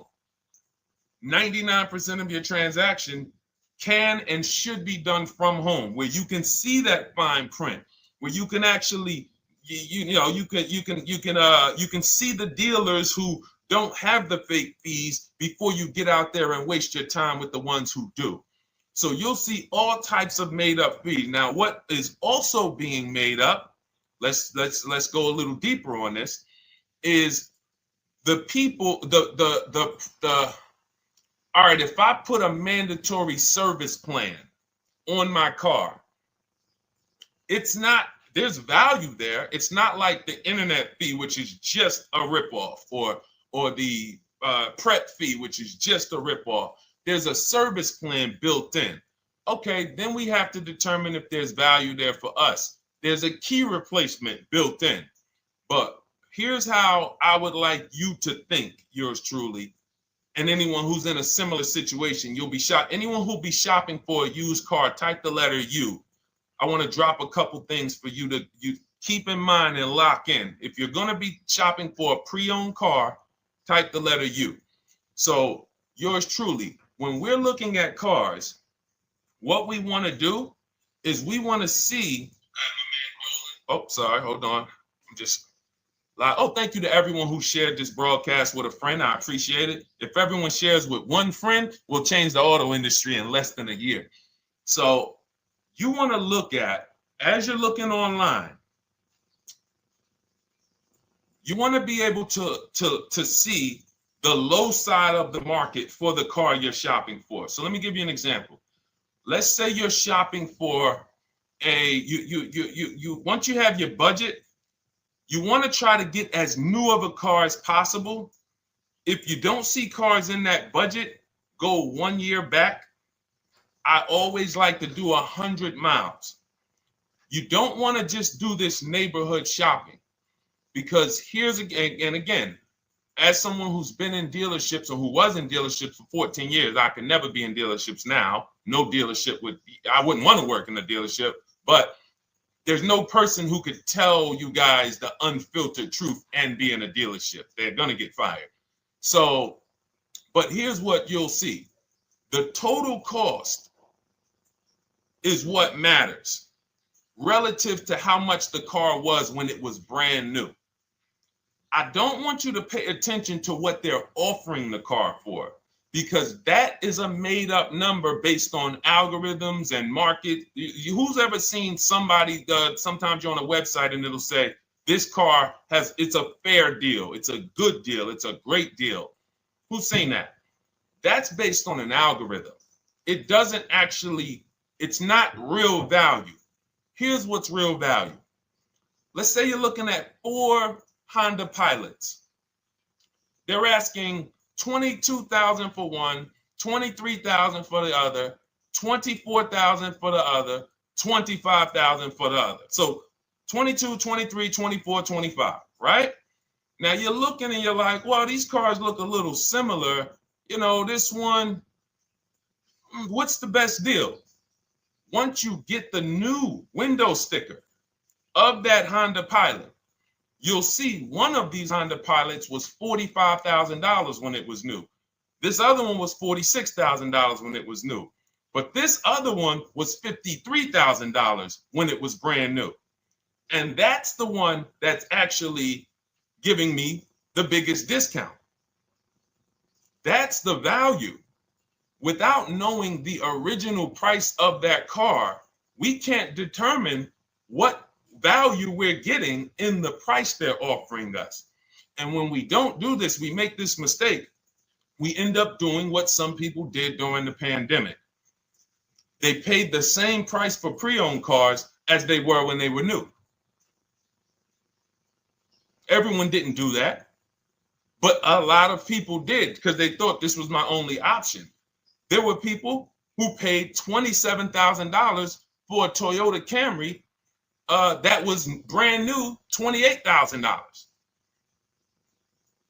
This is how we prevent that. When we call that in Cars from Home, in my book, the true value discount. And this is how I bought my Infinity truck. I was literally looking at 3 of them, 4 of them. They all had similar prices from 30 to 31.8. And literally the one of them was 46, one of them was 48, one of them was 52, and one of them was 55. So when you do that math, and I have a calculator in my book that does it for you, but it's simple. You just put the MSRP in and you create and you divide the asking price into the MSRP. And you'll see, oh, wow, this deal is giving me 42% off. This deal is giving me 30% off. So you see how simple it is now to shop when you look at it, when you're looking at it that way. Oh, this deal is giving me 30% off the original price. This deal is giving me 44% off the original price. Then you weigh those things out. Now, how? I know what some of you are thinking, Deshone, how do we get the original window sticker? You get the original window sticker. Some brands have it on the Carfax. They have a deal with Carfax. And then sometimes you can Google Maroney label. You're looking for this. I'll show a picture of Maroney label. That's a window sticker. This is what you're looking for. Maroney label. And you can do window sticker, new window sticker. There is a service out there that gets them for $5. Again, I'm not affiliated with it, but here's what you should be looking at. That $5 is like my inspection on a home. I'm only doing this for my top 3 to 5 cars. Top 3 to 5. And once I get that, boom, now, if you're not doing this, there's no way you can get great deals on used cars. It is literally impossible because all you're doing is basing it off of smoke and mirrors. So I'm here to tear back, to reveal this whole industry is smoke and mirrors. It's all about psychology, and it's not about you winning. It's about dealers making you think you won. Hold up. Wait. Wings Buff on Instagram said the audio is not working. I smell sabotage towards you. Let me know if the audio is not coming through clear. Let me know, and we'll try to adjust it. I don't know. Yes, exactly, Amanda. It's called real value. Real value. We call it the true value discount. That's what it's called. So it's biggest discount from the original price. So when you're out looking for pre-owned cars, your only mission is to look at, you can ask the dealer sometimes, hey, you got the original price of the car? Again, you don't buy a new car without it. Thanks, Creole Queen. I appreciate it. She said on TikTok, we're fine on TikTok. I don't know why it may be coming through different on Instagram, but maybe log out, log back in, and let us know if it's something that is just coming through on Instagram. But you'll see the difference. Type $ if y'all understand that before we move on, because we got a lot more questions coming in. But without getting the new car price of the used car, it's impossible. We can make up a price. We can literally just make up a price. Oh, we're asking $32,000 for the car. How do you know that's a good price? But when you know, oh, that car was originally $61,000, they're asking $32,000 for it. Oh, I saw another one over here. They're asking $30,000, but the original price was $50,000. It's not a good, you get what I'm saying? Lower price, which is what most people flock to. Oh, this one over here is $1,000 less. But that $1,000 less is getting you $8,000 less vehicle. Okay? Type $. All right, yours truly said she's good. Did y'all get that? Y'all getting this? Let me know if y'all getting this. All right. Thanks, Sweet Now. All right. We are live. This is our Monday, May 12th show. We do these shows Monday through Thursday, 12 noon to about 1:30 p.m. Eastern time. So we'll also rebroadcast the replay throughout the day. So if you couldn't catch it live, definitely catch the replay, and you'll be able to catch up on anything you missed. EJ, great to see you on Facebook. How do I buy a Tesla since they only are online and at one price? Great question. You don't negotiate with Teslas because they are actually one price. So when you look at a Tesla, you're actually looking at something none of the car dealers do, but they want to make you think they do it. One price, which means when you come into a Tesla in New Jersey, same price in California, same price in Florida, same price in North Dakota. Every other brand Every single car is individually owned and operated. Every car dealership. And, I remember like somebody came on the show and said, oh, Nissan is overpriced. I said, no, whatever Nissan dealer you went to was overpriced. There's another one probably 10 miles away. There's another one 15 miles away. There's probably 8 more of them within 25 or 30 miles. When they can make you think, oh, we're all the same, they got you. Big mistake. Very expensive mistake. Thinking every dealer is the same. They're all different. Even the ones that are owned by the same people, most times are still in some competition with each other. But Tesla, unless you're buying a pre-owned one price, no matter where you go, no negotiation. That's what it is. No other brand is like that, though. Go ahead, Dolan. Next question.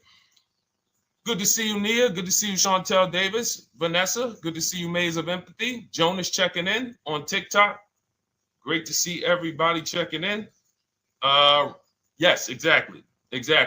Now, I'm actually pulling up something from my first book. It was called 52 Car Buying Questions Smart People Don't Ask That Cost Them Thousands. One of the questions was, how, when, and why should you visit a car dealership? How, when, why? There's only 3 reasons to be in a car dealership. 3 reasons. That's it. You're there to pick up your car because they don't deliver. You're there to test drive a car, or you are there to have your car that you're selling them appraised. That's it. You're meeting with the used car manager to have a car appraised. That's it. Everything else we do at home if you want to get the same results that the people are getting who are getting. Look, this is Christopher. Thanks so much for these resources. Read your entire book last night. I've already been underway trying to put my deal together. What a great book. I have my quotes together, and now I'm ready to take the next step with the calculator. Now, what he's talking about, notice he said I have my quotes, plural, because we teach something called the 25 to 5 strategy. You're connecting with 25 dealers. This is for new cars and leases. Different process for used cars. You're connecting with 25 dealers online. I'd show you how to do that in 20 minutes. This is not car buying school. We're getting these cars and these deals in literally less time than it takes you to visit one dealership and buy a car. You'll be there for 8-9 hours. We'll put in a couple hours over a couple days. And I'm getting them. Eventually, you'll be able to be as quick as me. I get cars in 60 minutes. Does not matter what I want. 60 minutes. If I'm following up on a deal a couple of months, maybe 90 minutes is going to take me. You'll get there eventually, but in the beginning, take you a couple hours from home. Because what you're doing is you're creating a competition. You're using the internet to create a competition. So we get 5 offers on every car. We will not buy a car without 5 offers, because the only way that you're going to see the 80%, we call them the 80%. That's 80% of dealers that are overpriced. The only way you're going to see that is to get 5 offers. It's going to blow your mind. That's when the veil is lifted. The first time now, if you want to do it your way, you want to call around, get the offers, call around, ask for it, try to not, fine, do it that way. As long as you talk to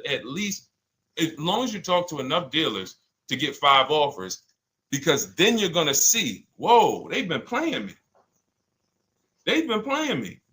How is it that I'm shopping for the same car? I called and got the same.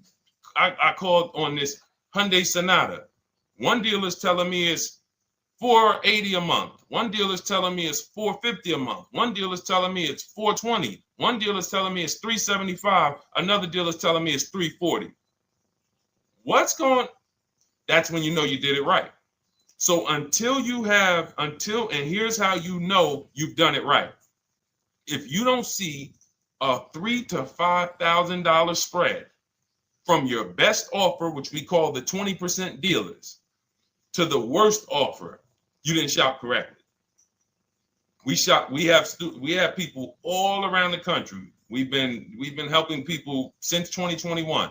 In fact, during the pandemic, we had people really killing it because they were selling their cars for 7 grand, 12 grand more, putting that equity in their bank, doing leases, no money down. So it was a phenomenal time for people who had cars to replace and were making dealers bid to get their new cars. So doesn't matter the market. But until you actually do it, you're not going to, it's harder for you to believe it.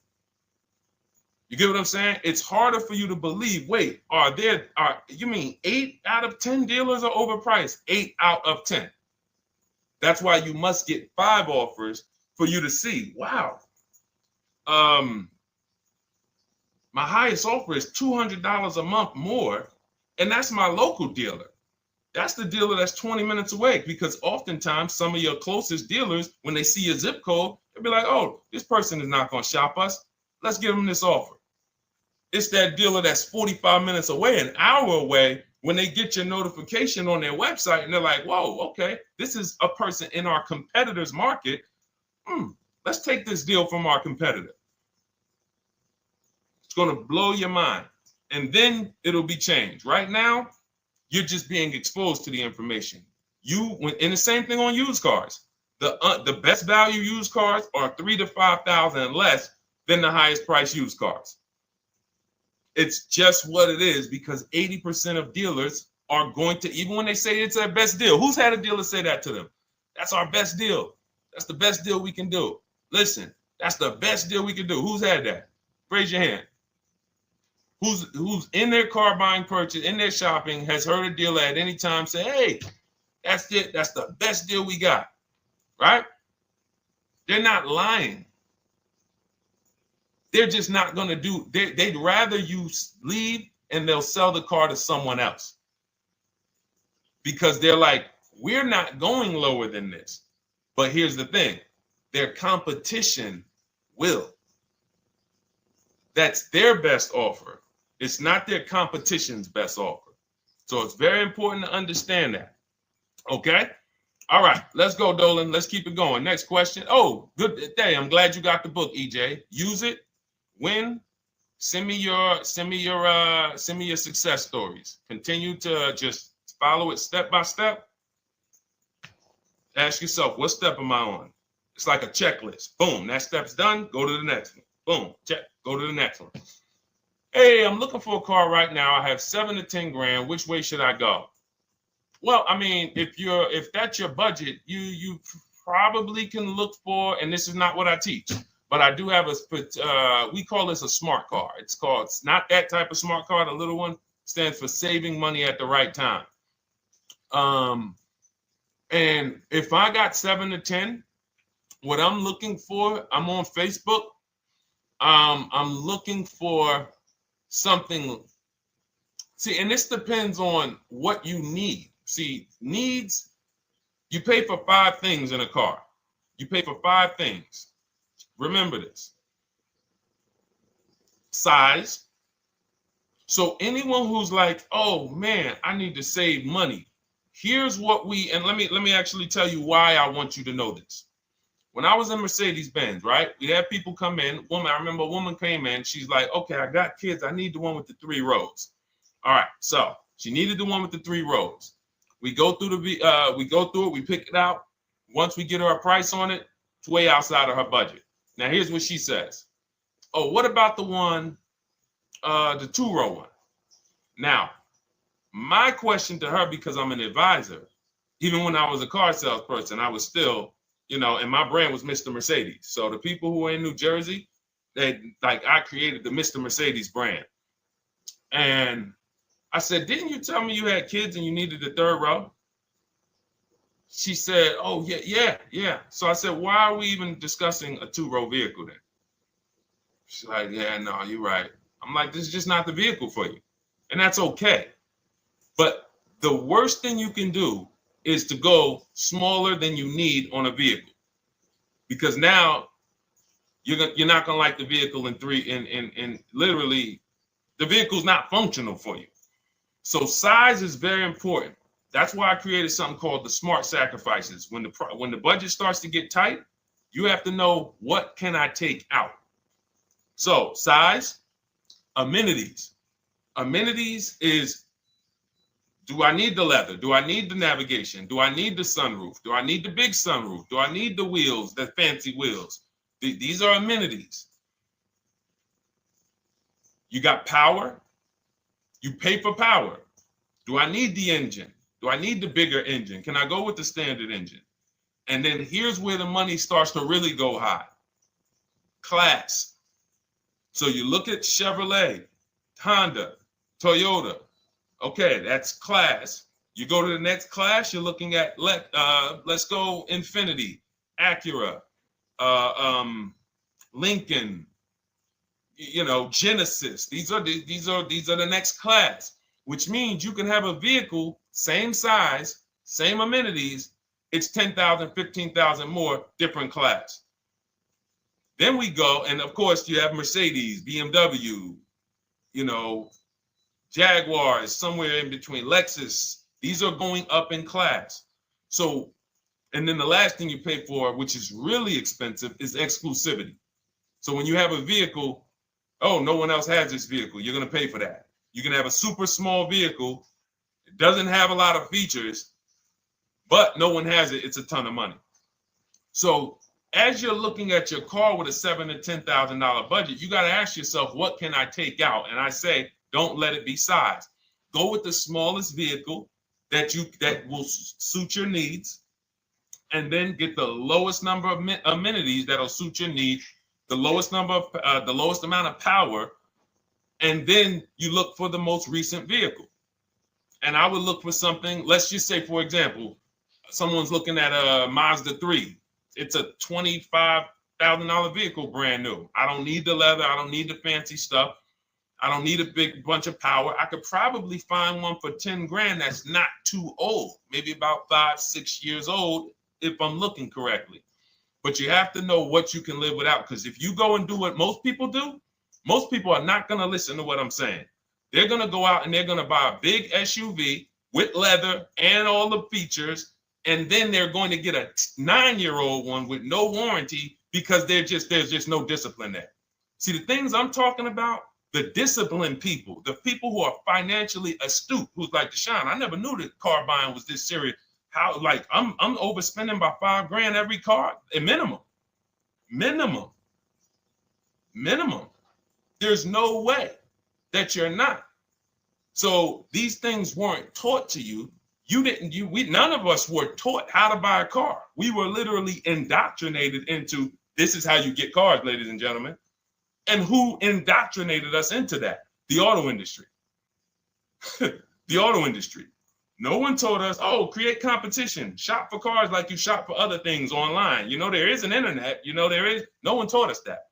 So you have to say to yourself, all right, boom, I got to unlearn so that I can relearn the new way to make sure every time I get a car that I love and I get the most for my money, which is not what most people are doing out here. There's blood in these streets. You hear people, oh, there's no cars, there's no deals. They're walking in the dealer saying this stuff. Like, you're going into a person who wants to sell you something and giving them all the strategy, all the ammunition to sell you, raise the price. Hey, man, I've been looking for this car. Not many people has it. Cha-ching. Thank you for telling me that. Oh man, the tariffs are coming too, right? I hear the tariffs are coming, so things are getting more expensive, right? Yep, absolutely. Yes, they are, Mr. Customer. Thanks for saying all of this stuff. That's how most people buy cars. That's why the auto industry is just printing money on the public. So you got to change your behavior, and that's what we do here. And it's easy, and it's fun. You look at the people. Look, and we'll take some more questions because I see we got one that just came from Nurse Gregory. I got you on TikTok. So this is our Monday, May 12th live show. So we are live. You can feel free to type your question. We rebroadcast this show throughout the day, but we are live every Monday through Thursday at 12. So, but look, when you look at the confidence from Brian. Look, just finalized my deal. First ever lease using your system. 2025 Honda HR-V Sport, $30,000 MSRP, $395 a month, 1.2 ratio. That means he understands how to value leases when he's putting his ratio. 12,000 miles, 36,000 miles, 36 months, no money down. Initial quote was 434. Then he used our calculator, and the counter offer came down to 394. Listen to the confidence. Look, I bought your book, use your system, just closed my deal, have positive results to report. A caveat is I wanted a newly released 2026 Genesis, not even out yet, not even out, GB70. And there are no incentives. I could have gotten incentives on the 2025. However, I wanted the 2026, was willing to pay. I reached out to 20 dealers. We show you how to reach out to 25, but on a Genesis, may not have been as many dealers because it's more of a luxury brand. They haven't built as many dealers for Genesis yet. He says he received 9 offers. Look, that's how we know when you're doing it right. 5 offers, 9 offers, 7 offers. How many offers do you get? Thanks, y'all, for running those likes up on TikTok. Could y'all just keep double tapping the screen every time you hear something you like? You're going to see those likes continue to run up. See, this is it. I'm happy with this. Look, he gets an $815 a month payment on a $58,000 vehicle, 1.4. Now, again, 1.4 is incredible value when you add up those payments relative to the MSRP and taxes. Our goal with leases is to be under 1.5%. Now, I know for a fact he could have gotten about 1.2 on a 2025 Genesis because I just saw a person who's using our system get that. Phenomenal deal. But he wanted that 2026. So he gets his bids. And again, until you see the other offers that are 150, if every single time you get a car, you're not seeing $3,000 to $5,000 minimum from the car you get to the other offers that were offered to you, then you weren't shopping correctly. And again, if you want to do it yourself, you want to call around to get quotes, feel free to do that. We do this all online without talking. Who doesn't like to talk to dealers? Type me in the chat. You don't like to talk to dealers.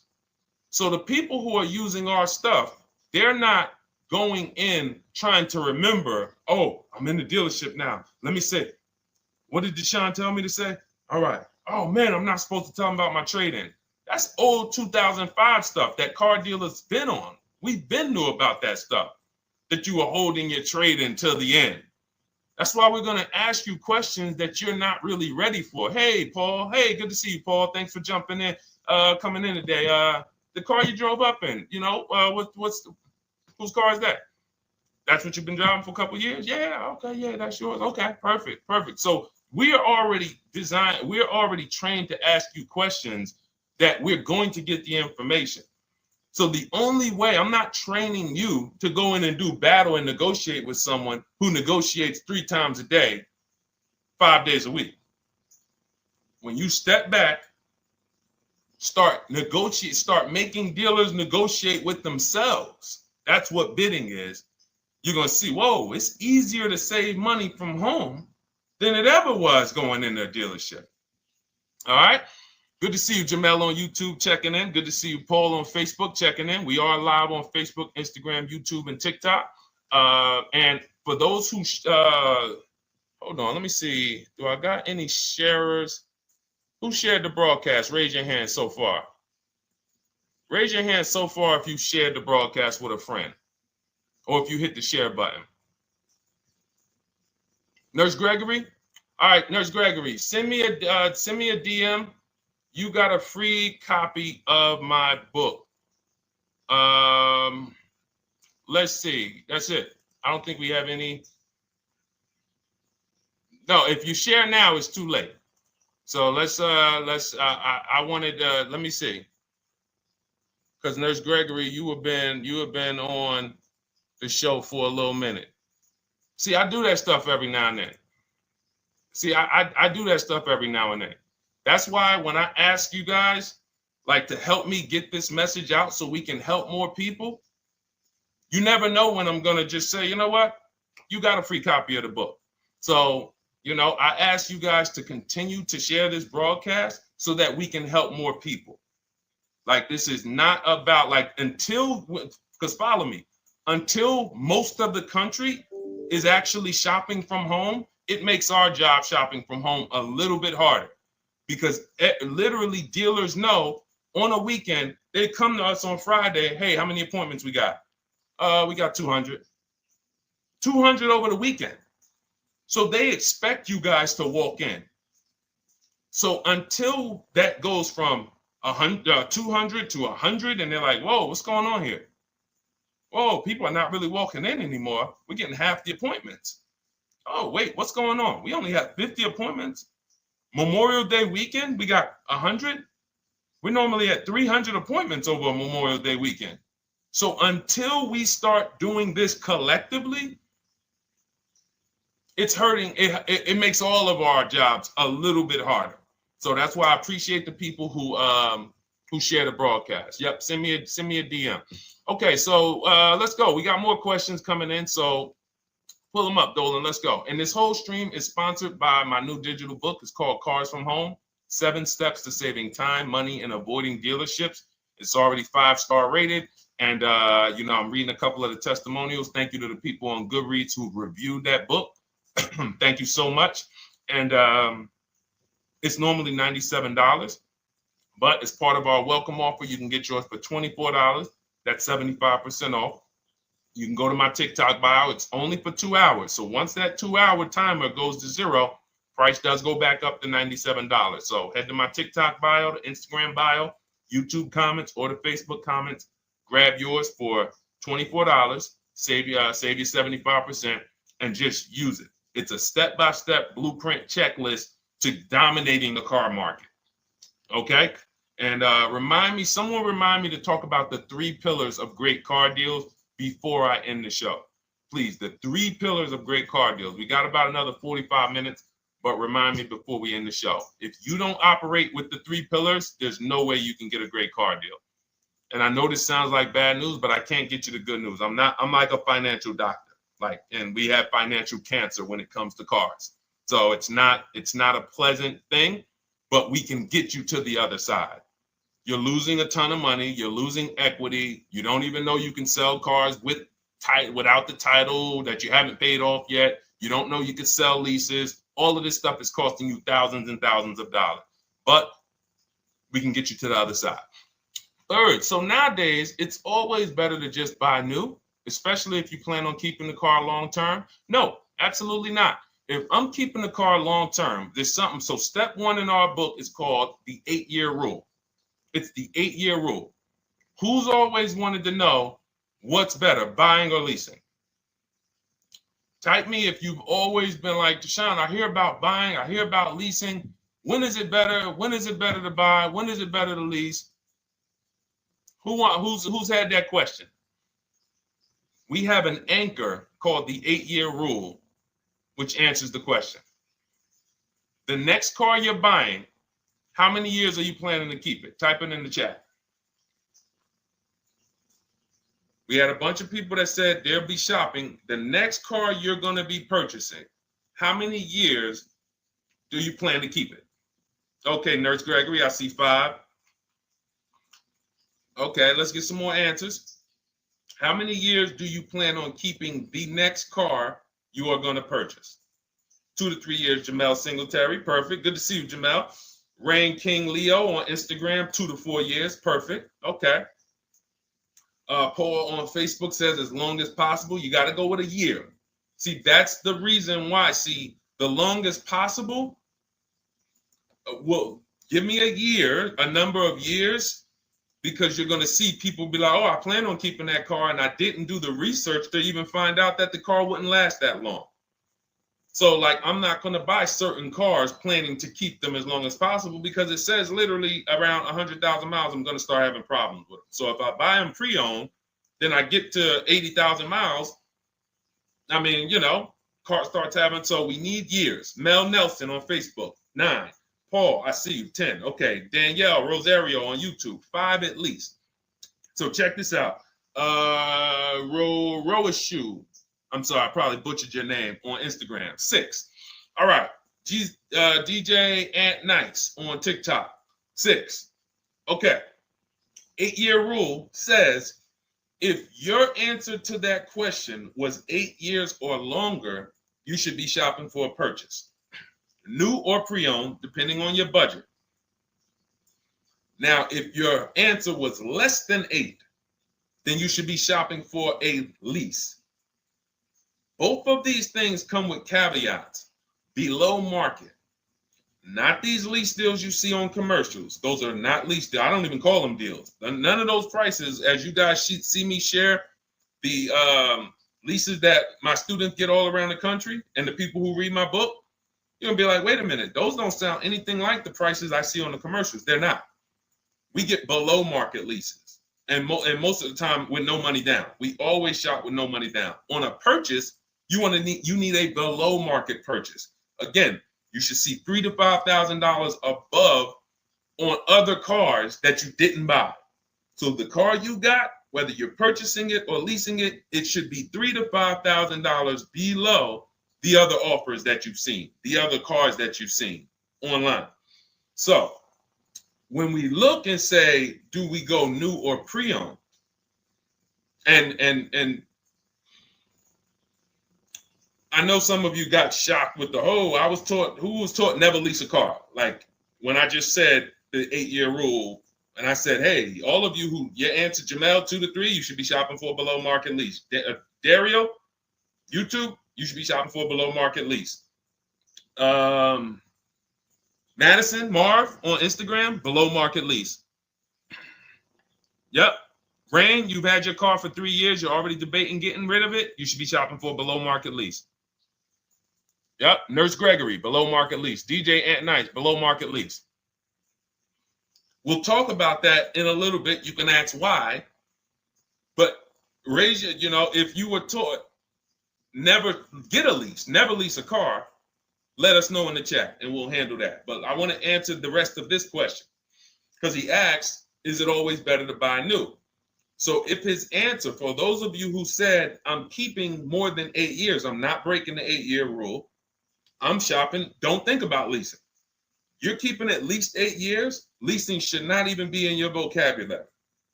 Now, new or pre-owned. That's based on 2 things. First is budget, because you want to go over your needs and say, what do I need? Can I get everything I need in a car for my budget? New? No. Most times, you can't. So if you have a large budget and you're like, Deshone, I could actually go new or pre-owned. What should I get? Now that's a matter of your values. The values say, I've had 2 groups of people, long-term people. When I was in dealerships, some of you know I was with Mercedes for 5 years, General Motors for 5 years. I've been in the auto industry for 14 years. People would say, Deshone, man, I only get a new car. I'm like, yeah, I only get a new car every 10 years. That's why I get my new car. I'm going to treat myself. That's values.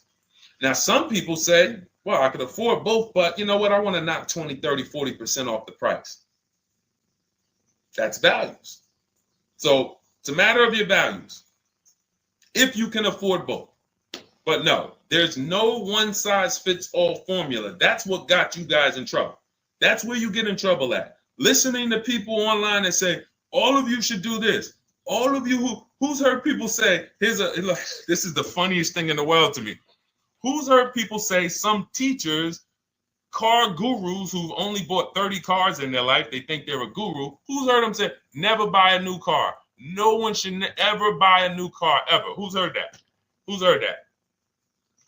Who's heard that? I'm going to tell y'all how funny this is and how bad this advice is. And one day, I would love to be on a panel with like people who talk cars. All I need is 10 minutes. We're gonna rip them from leasing down to everything. So everyone should buy a used car, right? Oh, wait, I don't want to talk about your dad though. Miss you dad. She said I heard it from my dad. All right, but your dad probably is not saying everyone should buy used cars. There are people who say, all right, Paul, you've heard it. All right, Rain King Leo, you've heard it. So let me ask you a question. If we ask some of these people who swear, hey, none of you should ever buy, and they talk to millions of people, and they preach this, no one should ever buy a used car. So here's the question. how do the cars become used? If no one should buy a pre-owned car, if no one should buy a new car, rather, how do the cars become used?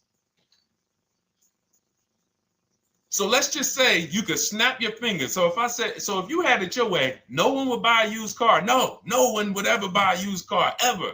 So you snap your fingers, that would be your wish, right? Yes, exactly. So how do the cars become used then? So if something that you're suggesting could not get 100% market penetration, it's not a good idea. It's not realistic. There are people who should be leasing new cars below market. When you lease a car, you get a brand new car that year, 2025, all the latest and greatest. You're the first driver, unless you get a demo, which has maybe, it's a couple months old, within a couple thousand miles. But other than that, it's a new car. That's what you're leasing. Got to get multiple offers or they're going to overcharge you. You'll go in, you try to go in and, hey, work me up a lease deal. You'll be like, whoa, this doesn't sound like what Deshone said those leases. But that's got to say, because we don't go into dealerships to get lease prices. We stay at home and get multiple prices from home. You're walking into an 80% dealer. But yes, that's the difference. So the 8-year rule is to be your anchor for when I should actually be buying or leasing. And then once you go and say, I'm buying because I'm keeping 8 years, then you let your budget dictate whether you're going to shop new or used. And then you if you could afford both, it's a matter of your values. You want to treat yourself to a new car because you can afford it, make sure you get a below market deal, multiple offers, or do I want to get a pre-owned car so I can knock 20, 30, 40% off the price? Okay. All of this is in my digital book, Cars from Home, 7 Steps to Saving Time, Money, and Avoiding Dealerships. You can get your copy for 75% off for the next 2 hours. That's our welcome offer. And you'll have everything I teach about how to get below market leases, below market purchases, below market bank bidding wars. We created something called the bank bidding war. For those of you who are going to need a loan, where do you get your loan from? Some of you say the dealer. Some of you say, oh, I get it from my credit union. Some of you say, oh, I get it from my bank. This needs to be a bid, because whenever you're doing it like that, you don't know. How do you know for sure that that was the best interest rate you could have got? 2 points on a loan could be $2,000. 2 points. So if somebody said, oh, I'm paying 6.9, but you could have got 4.9, literally thousands of dollars. So, and again, that goes into the 3 pillars of great car deals. We haven't discussed that yet. We'll do that before the end of the show. All right, let's go. More. Oh, by the way, for those of you who I didn't finish the sentence, you want your copy at 75% off instead of the $97, which is the normal price. You get it for $24. Head to my TikTok bio. There's a link there. Click it, and then head to my Instagram bio. There's a link there, and then we have a comment in the Facebook and YouTube comments for you to grab your copy for 75% off. Once it's 2 hours expires, goes back up to $97. And it's still worth every penny, because as you can see, Marie used it and she saved $13,000. So what's her return on the investment of $24? Just wanted to reach out, say thank you. Using your guide, which is the book, I saved over $13,000 off MSRP, got my payment to be hundreds lower per month and maintenance included, no money down. Just wanted to say thank you. Keep sending me these emails, y'all. I love bringing these emails onto the show. Like, our world, that what we do with these cars it's a whole different world. Like, that's a great show, but it's also our life. Like, different, it's a different world. We operate in a different world. I got a lot of books on my shelf here. I cannot tell you books that actually give me ROI like Cars from Home. Like, she bought a $24 book. Even she might have got it for $97. And she saved $13,000 on one transaction. What about her? What about her significant other, if she has one? What about her children? What about her family and her household? What about when her mom or dad needs a car? It's endless ROI for one investment. Okay? So shout out to everybody that got their copy. Please keep sending me your emails. I love getting them. Let's go, Dolan. Next question. Awesome, DJ and Nice. You're gonna love it. Like, let me just say this one thing. Keep Dario's Dario from YouTube, keep his question up. But I want to say this to you, DJ and Nice. My niece, she's 20. Some of you heard me talk about her on earlier streams. She told me, listen, Uncle, when she asked me, what should I do? I said, I knew she's not keeping the car 8 years. I asked her because there are some young people who just are not into cars. Like they will literally drive one car long term, but typically in your 20s, things are changing, jobs are changing, families changing. Your needs for the car may change. So I'm like, listen, 8-year rules. You should be shopping for a lease. You're going to save way more money. Most people go out there and they'll tell you go buy a used car, and they'll put you in a used car for $300, $400, $15,000 is only, that's $300 a month. They'll go and put you in a, $400 payment, $20,000 used car, $18,000 used car. You barely got a warranty. Maybe you got no warranty. So in a year, 2 years, you better have a tow truck on speed dial, just so, you never know. You get what I'm saying? Not saying it's a bad car. Used cars, 5-year-old, 6-year-old, no warranty. You better have roadside assistance. So I said, let's do this. Pick a new car, go drive one, pick one under $30,000. Because she said, I would like my payment to be like, under $350. I'm like, all right. She's got her credit to where it needs to be. This is why we should have our young people with their first credit card early, or as a what's the term? It's slipping my mind. When we add our people to our account as parents, authorized user. And so she goes out, she drives the Hyundai Sonata. I said, okay, perfect. She said, I like the car. We get her offers. We started getting offers for her Thursday. By Saturday morning, her best offer was $338. We sent out counter offers because I have a counter offer calculator in my book. So when we get the offers, this stuff takes you minutes. Again, I'm not inviting anyone to college to be a car salesman. I'm inviting you to a system that will help you get cars in 90 minutes. So we get her offers. We send out the counter offer. We're probably going to land somewhere around because she only needs 10,000 miles. She's probably going to be about $295.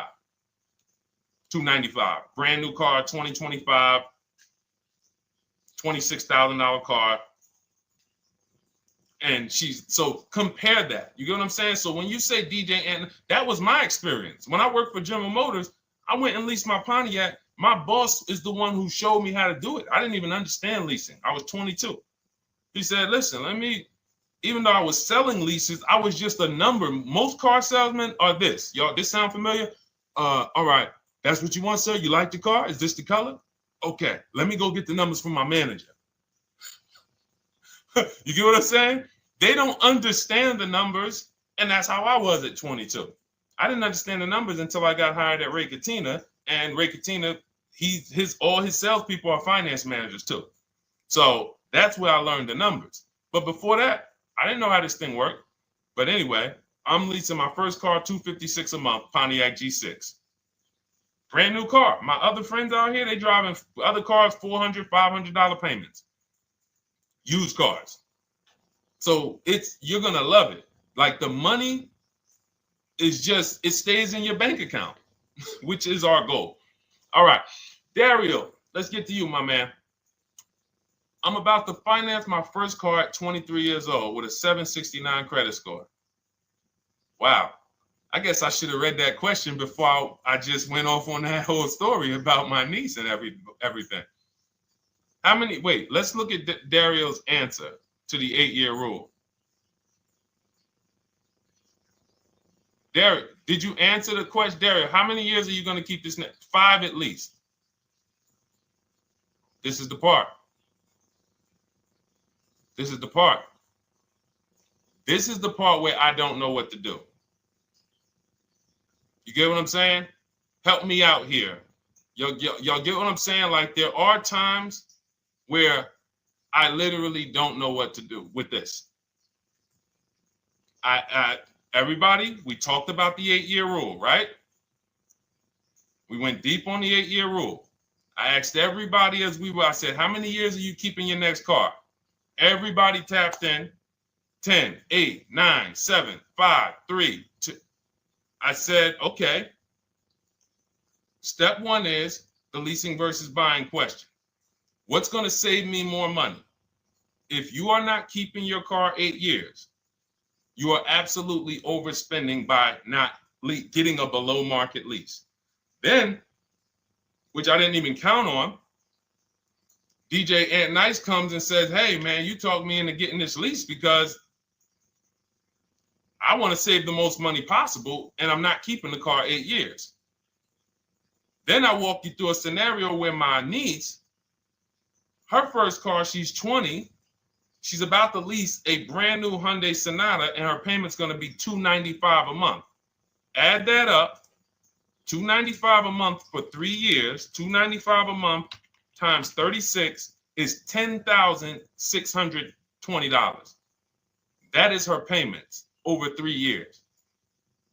$10,620 over 3 years, which means if we look at the $26,000 car she's getting, and then we look at the taxes and fees on that $20,000 car, we're probably going to be somewhere around $28,000. Oh, I'm sorry. I'm wrong, y'all. I just pulled up the MSRPs on that car she's getting. It's $28,500. $28,500. She's paying a little over $10,000 to drive a $28,000 car that with taxes and fees would probably put her around $30,000. A little more, but let's just say you get a little discount, $30,000. She's paying. So if she bought this car, what would that car be worth in 3 years? What would that car, if she bought a $28,000 car, $28,000? Throw some numbers out there so we can really try to help Dario and the people who just, all right, may need us to go deeper on this. You might need me to go deeper on this. You might be like Dario, like, okay, Sean, I didn't grasp it. Let's go deeper on this. What would the car that she's getting, my niece is about to get for $28,000, $295 a month, what would that car be worth after 3 years? $28,000 car.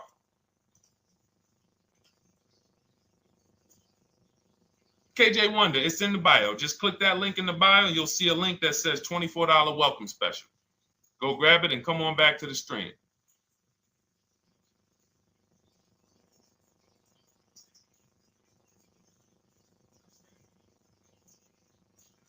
Anybody want to tap in?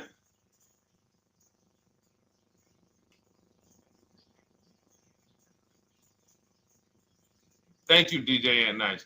I don't think that's right. So a $28,000 car after 3 years is worth 23?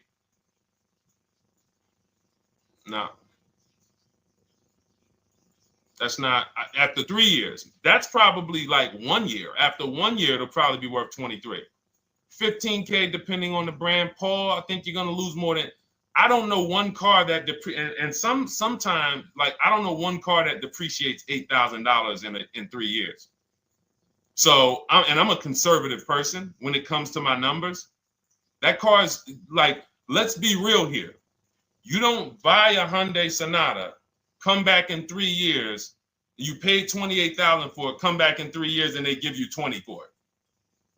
It's going to be more like $13,000, $15,000. What if you have an accident? You get what I'm saying? So, and unfortunately, you know what's hard about this?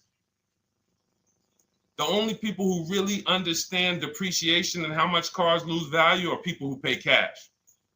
It's very tough for you to see what you're really getting when you're a payment shopper. But as someone who never, listen, people would love to go into a dealership, get a car for $28,000, come back in 3 years and get $20,000, come back in 3 years, get $18,000. I only lost $10,000. That doesn't happen. That's why people come back in 3 years and they're like, that's all I'm getting? So the point is, she's paying $10,000 of depreciation over a 3-year period. That's it. So in order to beat what she's about to get, or people who are getting below market leases, any people who are getting below market leases like we teach, you would have to get at least $20,000 to beat her.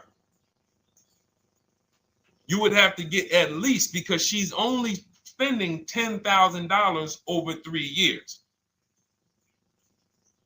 And sold by foreign. Guys, this is not, this is really not up for debate. I am, and unfortunately, maybe the pandemic threw you off, because some of you, if that was like your first car you ever replaced, and you went and you got out of that car during the pandemic when every car was worth $7,000 to $12,000 more than it should have been worth. You can't do that today. And we had people right after the pandemic writing me saying, "Oh, yeah, I'm gonna do this, and then I'll go and trade that and get all my money back like I just did before." No, that was a very rare case of limited supply, the supply chain of cars. Now we might see that again with tariffs. When tariffs come, we might actually see our cars appreciate, because the whole new car market is going to be more expensive. But cars are not, literally the depreciation curve on most cars are 15% the first year, sometimes 20, another 15% the second year, 10%, 5%, and then it gets smaller. Once you get to about 7 years, the depreciation starts to cool off. You're losing 50% of the value in the first 5 years. And if you drive a lot, you're going to lose it quicker. So when we look at paying a small amount of money for a expensive car, that's what leasing is. So there's no, when you, and let's wrap it up like this. If she would have bought this car, this same, because this is really a leasing versus buying lesson. And I don't know, however deep we need to go on it, that's how much deep we need to go until some people it clicks, because it may not click for everyone. I'm trying to make it as simple as I can, which is why I'm only talking about what's coming out of your bank account. Like, isn't that what we're supposed to care about? But for some reason, some of us are thinking about other things when it comes to cars. We go into somewhere else. So let's look at if she would have bought this same car, the same $28,000 car with taxes and fees, probably about 31 and change. But let's just round it off to 30. What's her car payment, everyone? Those of you who know the rule, every $5,000 is about how much per month on a loan?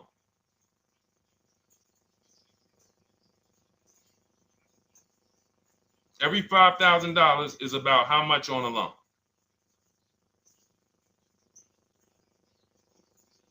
Now, every 5,000, thank you, DJ Ant Nice, you got it, $100. So again, these are videos that I make that, thank God, has been seen hundreds of thousands of times, some of them into the million. Every $5,000 is about $100 per month on a 5-year loan. Yep, you got it, Jamel. So what would this car cost her that was 30? Thank you, Tony, man. It would cost her $600 a month. So the same car that she's leasing for $295 a month would cost her $600 a month if she wanted to purchase it. Now let's throw one more scenario in there. Let's say she finds one for this price that yours truly said, about $18,000. She gets a 3-year-old used one. 3-year-old used car, good mileage on it, taxes and fees. She's a little over, let's round it off to $20,000. What's her payment? What's her payment for a 3-year-old used version of what she's getting new right now? $400. So where does it make sense to purchase at? Thank you, D-Boss. On TikTok, we see you. We are live. This is our Monday, May 12th live show. We're live from 12 to about 1:30 Eastern time, Monday through Thursday. Mark your calendars so you don't miss a show. 400. Where does it make sense at? I'm on my 7th lease. Where can you tell me that it makes sense at, unless you're one of the people, like, let's go back to Paul, who's keeping his next car 10 years. Let's go to, Paul on Facebook. Let's go to, who else we got? We got a bunch of people that said 8 to 10. Nope, not too many. That's why I read all of that, and I'm like, yo, all of you people should be leasing. 10 years. Wait, nope. I can't find many of you who said you were going to be keeping more than 8 years.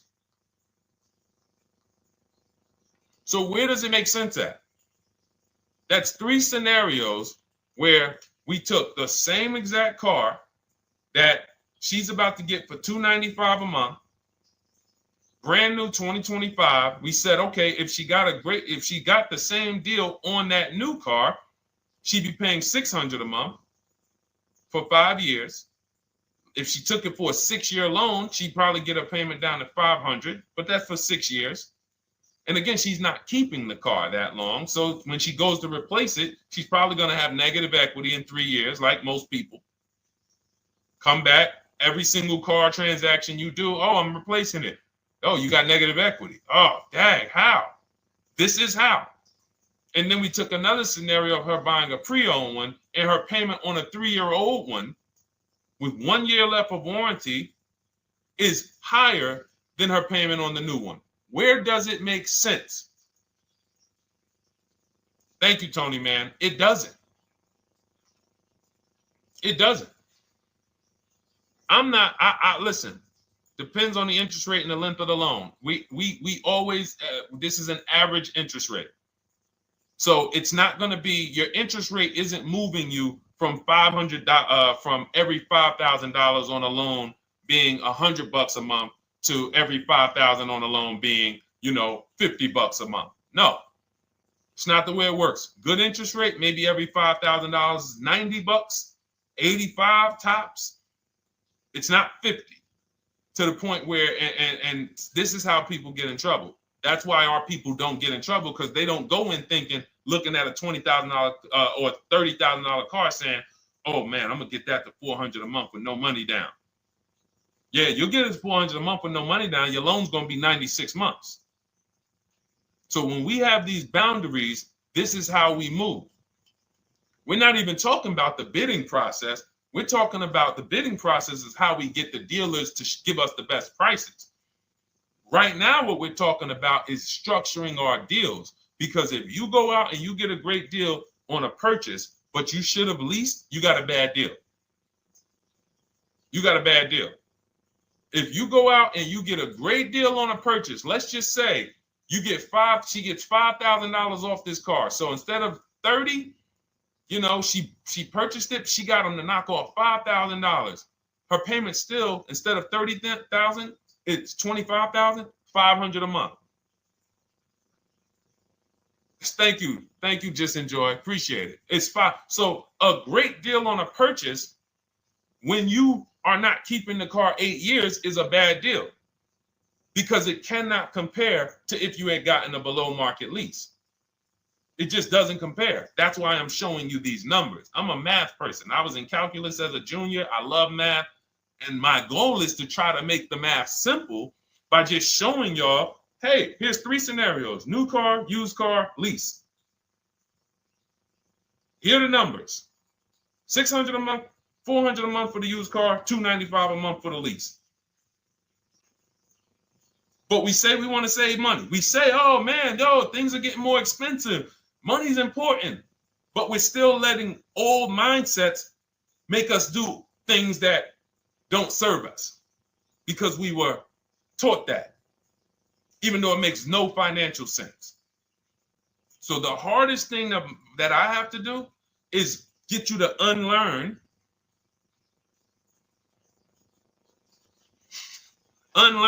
what you have been taught. That's why I represent this brand, because I realize I can't do anything for you until you get rid of the bad stuff that you picked up. You didn't go to school and you were indoctrinated into, this is how they taught me to get cars, even though it makes no sense. It creates buyer's remorse. You leave the dealership hoping you got a good deal. I hope I did all right. You wouldn't bet a dime on it. If somebody came up to you, hey, would you bet money that you really didn't get a good deal? You would be like, oh no, I wouldn't take that bet. I don't. No, you have no confidence, no guarantees, nothing. And this is what people are still staying in. So when we talk, we're inviting you to the new way. We call it, this is the new way. And so everything that we're talking about, you can get in my literally my video, my step-by-step checklist, Cars from Home, 7 steps to saving time, money, and avoiding dealership. You don't have to worry about trying to remember this. You can literally get it in book form. It's a digital book. You don't have to wait for the mail. And the thing about the digital book is when something new happens, I update the book. Like a year ago, we had Room in the book. Room went out of business. If you had a physical copy that you had bought, now here I am talking to you about, oh, now guys, you got to get volume 2. No, I just went in, we update the master file, Room's going, process stays the same. So that's the thing. So it's normally $97, but as part of our book launch special, you can get your copy for $24, 75% off. It's a 2-hour only offer. So next 2 hours, if you visited, you'll see the timer. Once it gets to 0, the investment is $97, and it's worth every single penny. The return on that $97 will be incredible. But if you get there before the offer expires, you get yours for $24. So head to my TikTok bio, click that link, my Instagram bio, the YouTube comments, or the Facebook comments. We have a link there for you. Grab your copy for 75% off. All right. All right, Dolan, let's go. We got time for a couple more questions.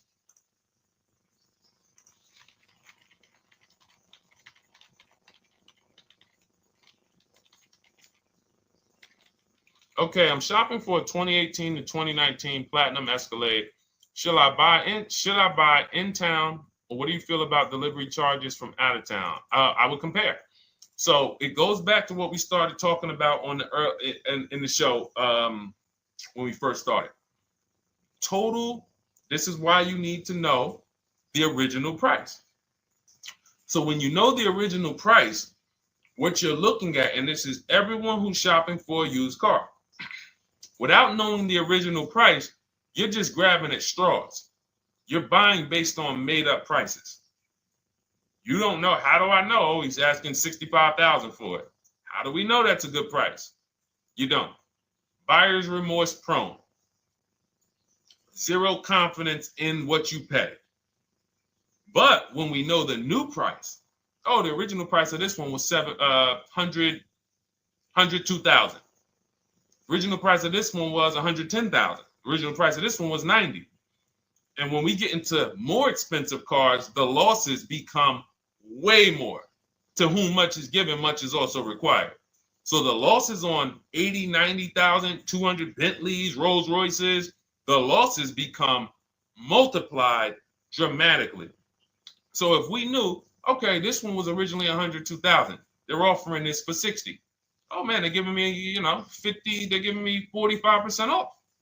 Oh man, this one right here was originally $90,000, but they're offering it to me for, $64,000.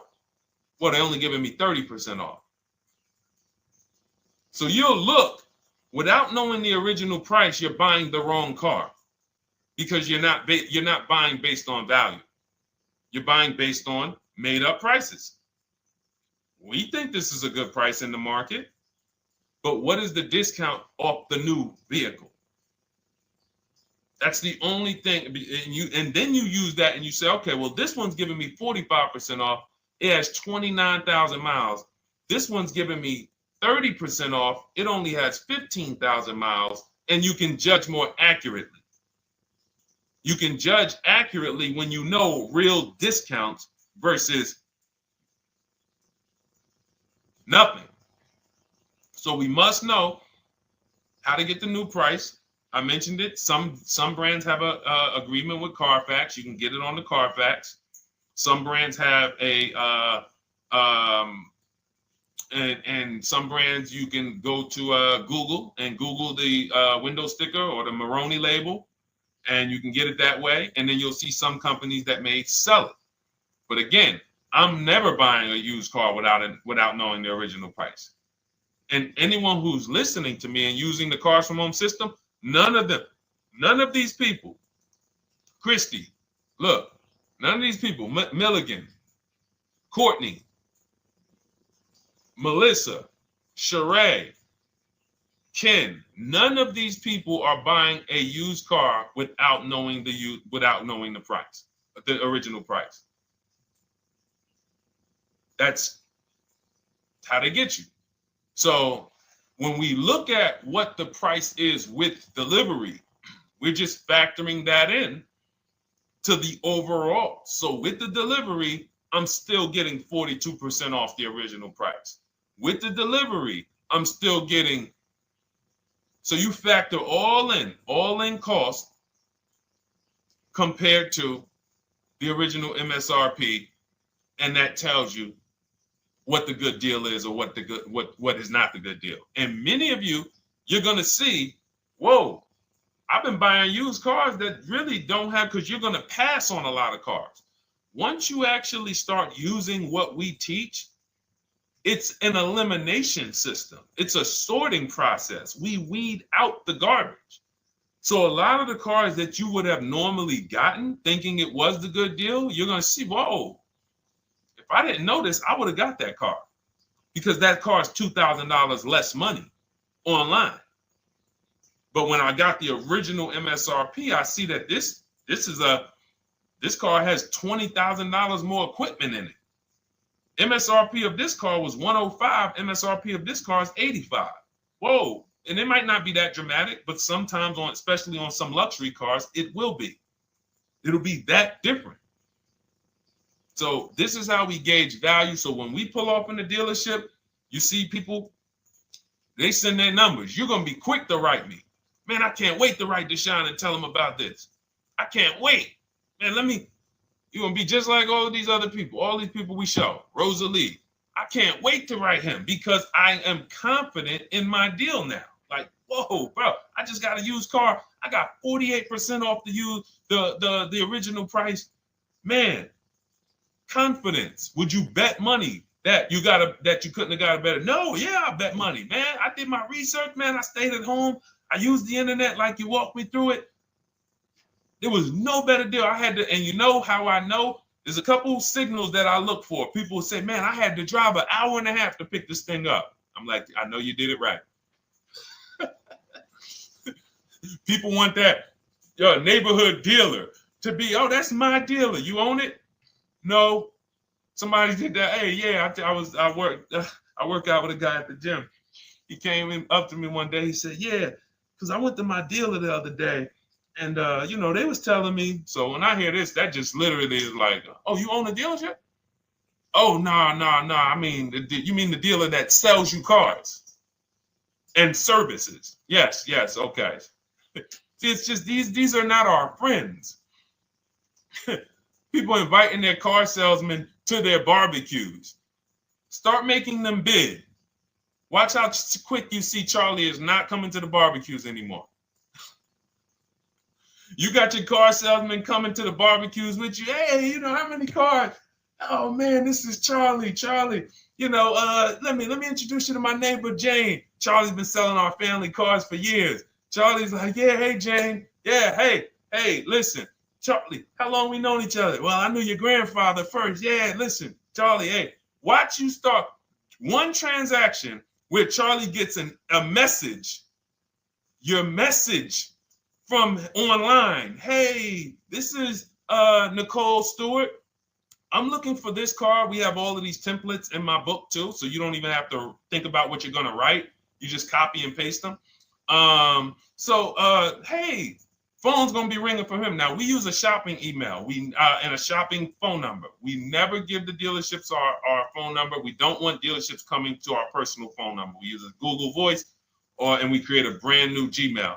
So you look and next thing you know, you're getting a phone call. Hey, Miss Stewart. Hey, Nicole. Calls you by your first name because, he knows your grandfather and everything. Hey, Nicole, I just got the email saying you wanted to get some, you were shopping online. Like, what? Come on. So when are you coming in? You come on in. No, actually, I decided I'm going to get a couple offers. I just want to make sure. Now Charlie has to compete. Now Charlie has to compete. And you're going to see that Charlie doesn't like to compete. He likes to make you think he gives you a great deal. And what you're going to see is Charlie's not going to win that battle all the time. Now, sometimes they'll go to bat and say, listen, I just got to do. But if he works for an 80% dealer, they're not going to let him go low enough to sell the car to you and win the bid. They're not going to let it happen. He can't do it. And then Charlie, that'll be the last barbecue that Charlie came to. Last barbecue. Oh, man. So, wait a minute. Molly, pull up Molly on Facebook's comment. Dolan, she just commented. We are live, y'all. This is our Monday, May 12th show. We do these shows from Monday through Thursday, 12 noon to about 1:30. So make sure you set your calendars and tell your friends and family, because they're out there shopping right now and they're getting their heads chopped off. I hope YouTube doesn't censor me for that, but they are. And if we were to look at their car deals compared to what our people are paying, you would be like, yo, they got. So pull up Molly's comment, please. Okay, there we go. After listening to you, okay, I got called in for another option of SUV I ordered, and boom, they had over $6,840 in options. Ceramic coating, tint, theft protection, yet they kept going down on the price but never removed it. I left. See, and this is, so there's two. One thing you did wise was to not take the deal. What I want you to get to is the point where people can no longer waste your time. When you get to a point, see, with all of you using the Cars from Home system in my digital book, it's impossible to have anyone waste your time. Because when they waste your time, they actually still feel like they won. I'm going to tell you why. We're going to sell this car to someone else, and you still need a car. So that's why that's a reason why who's heard wait till the end, this bad negotiating advice, wait till the end to tell them you have a trade. They know that they literally will do this whole negotiation. You've been in there for 3 hours, 4 hours. Now you spring your trade in on them, and they know, well, we don't have to give her what she wants. We don't have to give her $16,000. Yeah, offer her 14. Offer her 14. Because she's been in here negotiating back and forth. We already dropped our price a little bit. We still got profit we're making, but listen, let's try to make some of that back on the trade-in. All right, offer her 14. Now you've been in here and you're like, no, wait, I know I could get 16 for it. Listen, the car's worth 14. I mean, listen, if you could get 16, God bless. Now they're in a position of strength, because if you walk away, you still need a car. You've wasted hours of your time. And if you take the deal, they won. So it's like some people be like, man, because that's what they're thinking about. You know how many people say, Dad, all right, I know I feel like I could get 16, but do I really want to go through this all over again? All right, let's just do the deal. Lost. Didn't get the money for their trade-in, have no idea if they're getting a good price on the new car. They haven't gotten other offers. That's the car business. That's what 95% of people do. That's the car business. Leave thousands on the table. And now we can talk about the 3 pillars of great car deals, because that actually ties into what we're talking about here. Thank you, Nicole. Thank you. Helping out the community. Listen, I help everybody willing to listen. I have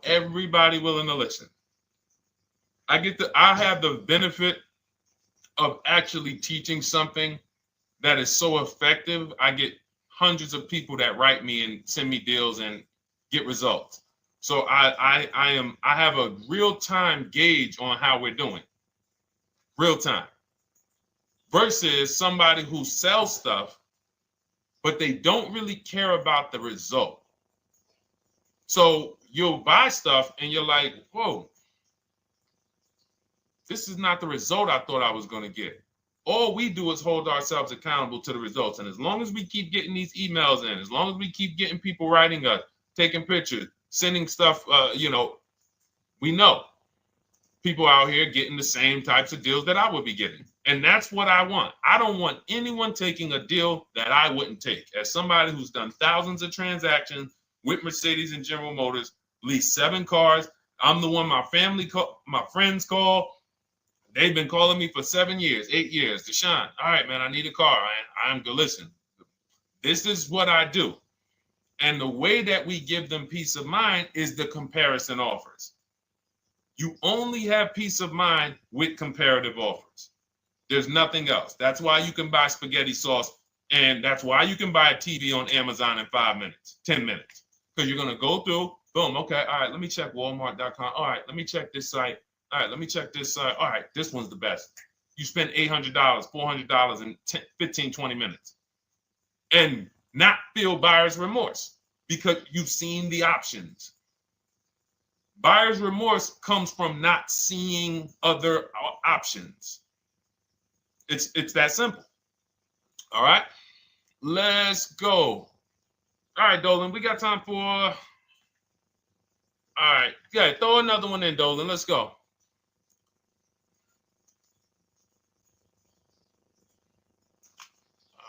right. Okay, 2015 Mercedes-Benz C-Class C300. Hey, wait a minute. R. Hunter Photography. Just got the book, and I'm looking forward to reading it. Congratulations. Everyone who got your book, just type book in the comment section. I just want to give you a shout out. Thank you so much for those. If you have the book or if you just got the book, just type book. Thank you so much, R. Hunter Photography. Appreciate you. Make sure you send me your success story. That's what I care, whether you buy, lease, or purchase. Even when you use the bank bidding war, show me, hey, yo, this bank was at this interest rate. This bank was at this interest rate. And then the dealer got me this. Write me all of that stuff. I love hearing all of that. Michael, good to see you. Michael McLaurin on TikTok. Thank you so much. Use it and win. Use it and win. I want that book to return to you $5,000 to $10,000 per deal. So every single time you do a car deal, that book should be returning to you $5,000 to $10,000 per deal. All right, 2015 Mercedes C-Class, 85,000 miles. What are you thinking? See, there's nothing there. You get what I'm saying? There's nothing there. You have nothing to compare it to. Now, here's the thing. We teach something in the book called, and we still got to go to the 3 pillars of great car deals again. But there's nothing, we teach something, there's no boundaries in car buying. There haven't been no boundaries. For example, let's talk about the most expensive purchase most people make. Now, in this case, sometimes it's people's cars because people aren't buying houses as much as they used to. But the most expensive purchase people make is their house. Would anyone on here get a 40-year mortgage? Anybody? Yes or no? Thanks, EJ. Enjoy the book. I can't wait to hear from you. Anyone? Would anyone get a 40-year mortgage? Anybody? We got smart people on here. Anybody signing up for the 40-year mortgage? No. Okay. So if no one's signing up for the 40-year mortgage, the question is why? Why? Because we know that's too long. If you got to take a 40-year mortgage, go. God bless you. Yes, go get you. God bless you. Hope she's well. And I'm glad you got your book, Daryl. Would anyone, and you don't have to worry about reading it. It's a step by step. It's a checklist. So do one step, check that step off. Next step, check. Boom. That's how it is. Because there's a built-in. It's been built into our education. You don't take a mortgage longer than 30 years. And if you want to be super conservative and you can afford it, take a 15-year mortgage. But we don't go 40. We don't go 50. They're available.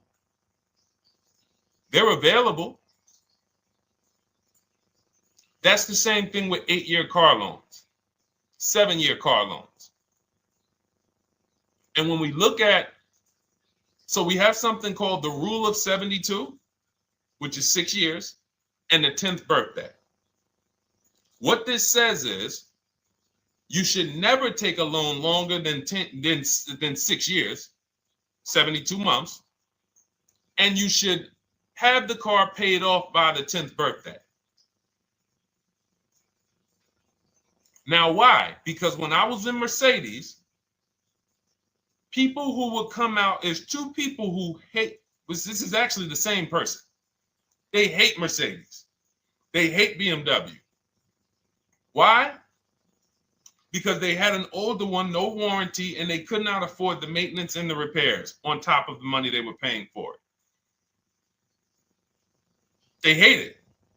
You ever hear people say, oh, never buy that, man. I had one of those. It was a money pit. It was a money pit because you bought one that you wanted to shoehorn your way into the car. You couldn't afford the one that had the warranty, 3 years, 4 years old, buy an extended warranty, keep it 8, 9, 10 years, pay the car off in 5 or 6, and then you have, a couple years with no payment. You still have money to the side for your maintenance and your repairs when things go wrong. No, you bought one right from the start with no warranty because you wanted to be in a Mercedes. And they come out crying. You could just see it welling up in their eyes. We know, we've seen it too many times. That's a brand that people without any affordability index, they're going to buy cars that they cannot afford because they can afford the payment. And the saying is, if you can't afford to maintain it and repair it, you can't afford the car. So we never want a car that has a loan on it past the 10th birthday. That's an affordability gauge. That means I'm looking at a 6-year-old car. Car is 6 years old. 4-year loan. The amount of the number of years on the car, and this is in my book. Nothing I'm telling y'all is me coming off the top of my head or off the fly. I'm teaching you out of my book. That's what these shows are. I'm literally, when you are reading the book, I remember Deshone talking about this on the stream. Oh, I remember Deshone said this on the show. Everything I'm teaching you on the show is my book. So you can understand. I'm not winging any of this stuff. But when you look at the rule of 72 on the 10th birthday, it says the age of the car and the number of years on the loan should not go past 10. So if you're looking at a 5-year-old car, that already says my budget can only afford 5 years old. Like I can't get 4 years, 3 years old, which means I need a 5-year loan. If I'm looking at a 4-year-old car, I could do a 10-year loan. I mean a 6-year loan, because that's under 10. If I'm looking at a 3-year-old car, I can do a 6-year loan. 2-year-old car, 6-year loan. But if I'm looking at a 7-year-old car, 3-year loan. And what you're going to see is, wow, when I use that, Deshone, I see there's certain cars I can't afford. Correct. Correct. Because you can't afford the car to begin with if you need to get a 6-year loan on a 7-year-old car. Does that make sense? Type $ if that makes sense. Type a $ if you're getting this. Type a $ and let me know you're getting this. Never heard of a 40-year mortgage. Exactly, Artelis on Instagram. I didn't hear about it until I started teaching this. Because the reason we created the rule of 72 on the 10th birthday is because we wanted to bring the same standards that they have in mortgages to the car business. There are people who only get a 3-year loan on a car or a 4-year loan on a car. That's like a 15-year mortgage, short-term mortgage. And then there's people who say, all right, I want to do a more average 5 or 6-year loan. That's your 30-year mortgage. But when you start going to 7-year loans, that's 84 months on a car, you're moving to like a 40-year mortgage. You are going past affordability. This is a sign. This is a red flag. I cannot afford this car. I cannot afford this car. Let me look at less car. Let me look at what I can sacrifice. We talked about that earlier. Can I sacrifice size? You don't usually want to do that unless you're getting a car that's just big for no reason. Oh, I just like big cars. Well, you might not want to get a big car in this time. You might want to go smaller. But never get a car that doesn't cover your needs in terms of size. What you really want to look at is amenities. All right, I don't need the big sunroof and the leather and all of this stuff. You know what? Let me go to the next amenities down. Class. So you're like, oh man, I'm used to driving Lexus. I'm used to driving Mercedes. I'm used to driving Genesis. I'm used to driving Infiniti, Acura. No, maybe you got to go down to the next class. You'll save $5,000-$7,000 going to a lower class of vehicle. These are the things that you want to be looking at. This is how you want to approach. This is how you don't. This is how we win. This is how you understand your car transactions versus just like, all right, time to get a car. Can you just do this for me, Mr. Person who I know is going to make money on me, and it's your job to make money and they're going to fire you if you don't make money on me? Could you just get me the best deal possible? No. EJ, thank you. Ray, getting value out of it. I see you. Awesome. Deshone, how much should we try to negotiate out the door? That's a bidding process. See, that's a feeling for, we don't worry about that. I'm going to tell you why. Some deals, their best deal is going to be $10,000 off. Some cars, the best deal is going to be $5,000 off. Give you an example. In some deals, the best deal is going to be, you're not ready for this, almost $30,000 off. Now, let me show you each one. So when you look at, where's Tiffany? So Tiffany, no, that's Chris. Hold on. That's Kanika. Oh, wait a minute. All right, let's go to the. So the question you're asking reflects normal negotiation, which is we're feeling for the bottom. We don't really know where the bottom is. We're feeling for the bottom. And you're feeling for the bottom, it's a losing strategy because you don't know how deep, you don't know how low the bottom is.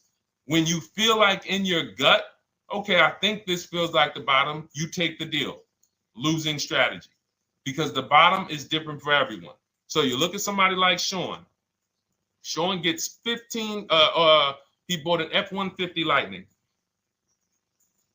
He got, with the discount from the dealer and the hidden money, unadvertised rebates, over $20,000 off his F-150 Lightning. Over $20,000 off. Now, you look at somebody who, let's see if we can find Kimberly. Kimberly, when she got her Maserati, I love just keeping Kimberly up because she's like, you know, she got over $20,000 off her brand new Maserati when she got it, even though it was last year. But I want to look for a smaller deal. So I think I might have took Tiffany's down. Hold on. Because Tiffany got a Mazda. Hold on. I used the strategy in your book. Hold on. Tiffany got a Mazda, and when she got her bids, her best offer was $6,300 off. That was the best offer on that car. But she had other offers that were $3,000 off, $2,000 off, sticker price, over sticker. That was $63,000 off, $6,300 off. Then you look at somebody like Milligan. Milligan got the biggest discount I've ever seen in my life. She got a $79,000 car. She got her bids, and she got almost $30,000 off. It's $79,000. She paid $51,359. Brand new car. Brand new car. Brand new car. So do you see that if we're trying to feel for the bottom, let's say you think, all right, $3,000 off. I guess that's a good deal. You're getting beheaded. So we cannot feel for the bottom. That is buyer's remorse prone. That is how we have buyer's remorse. The only thing we do is we sit at home, we get bids. That's the name of the game. When you are getting bids, life changes. You now know, oh, this deal is taking off 8. This deal is taking off 2. This deal is taking off 8. This deal is taking off 10. This deal is taking off nothing. Oh, the $10,000 dealer wins the bid. You took off $10,000. That was the bottom. And again, we use the 25-to-5 strategy where I show you how to connect with 25 dealers in 20 minutes from home. You get your bids. You want to call around, do it by phone, call and get your bids by phone. We do this by email without talking. That is what's in my book. That's how we do it. So everything we talked about is in my new digital book. Cars from Home, 7 Steps to Saving Time, Money, and Avoiding Dealerships. Normally $97, part of our welcome offer. You get your copy for $24. That's 75% off. In my TikTok bio, click that link. My Instagram bio, click that link. Or YouTube comments in the Facebook comments, deshonsbook.com. 2 hours, get your $24 and let that continue to make money for you and keep money in your family. We didn't talk about. We didn't talk about selling leases and equity in leases. We didn't talk about the bank bidding wars. We didn't talk about, we did deep on leasing versus buying. We hit on a lot today. Now, for those of you who are like, Deshone, I'm just meeting you, I don't really trust you yet, then start with my free cheat sheets. Dolan will put a link for you. You can go to DeshonesCheatSheets.com, put a link in the comments, and just start with my free cheat sheets. We've given thousands of people have started with my free cheat sheets. That'll expose you to the Cars from Home world, because once you see the value, like, wow, this is what Deshone's giving us for free. What is in the book? The book is your step-by-step checklist, step-by-step blueprint. But if you're like, you know what, let me just get started with the cheat sheets, go grab the cheat sheets. Now, mark your calendars. We're here Monday through Thursday, 12 p.m. Eastern Time. Show usually lasts about 90 minutes. You can bring your questions. You might be watching this on a replay, because you'll see a lot of people ask the same question you would have asked. But mark your calendar so you don't miss a show. We'll be back, and then we'll run the whole replays all through the weekend for those who couldn't be here during the week. So I might start doing something for people who bring people. Write me some ideas, because what I really want is I want to come up with something, a way to reward people who share. That's why I wanted to give a free copy of my book to our nurse on TikTok. You know, like, I want to come up with something for people that bring people, that help me actually spread this message. DM me some ideas, and I'll watch that. I can't read all the DMs, but I will certainly start that DM with, you know, I have an idea, and then I'll know that's you. Because I want to come up with something specifically for the people who share. All right. I'll see y'all tomorrow. Thanks for watching. This has been our show. Congratulations to everybody that got the book. Make sure you send me your success stories. Email me when you get your cars. I want to hear all about it. All right. God bless you.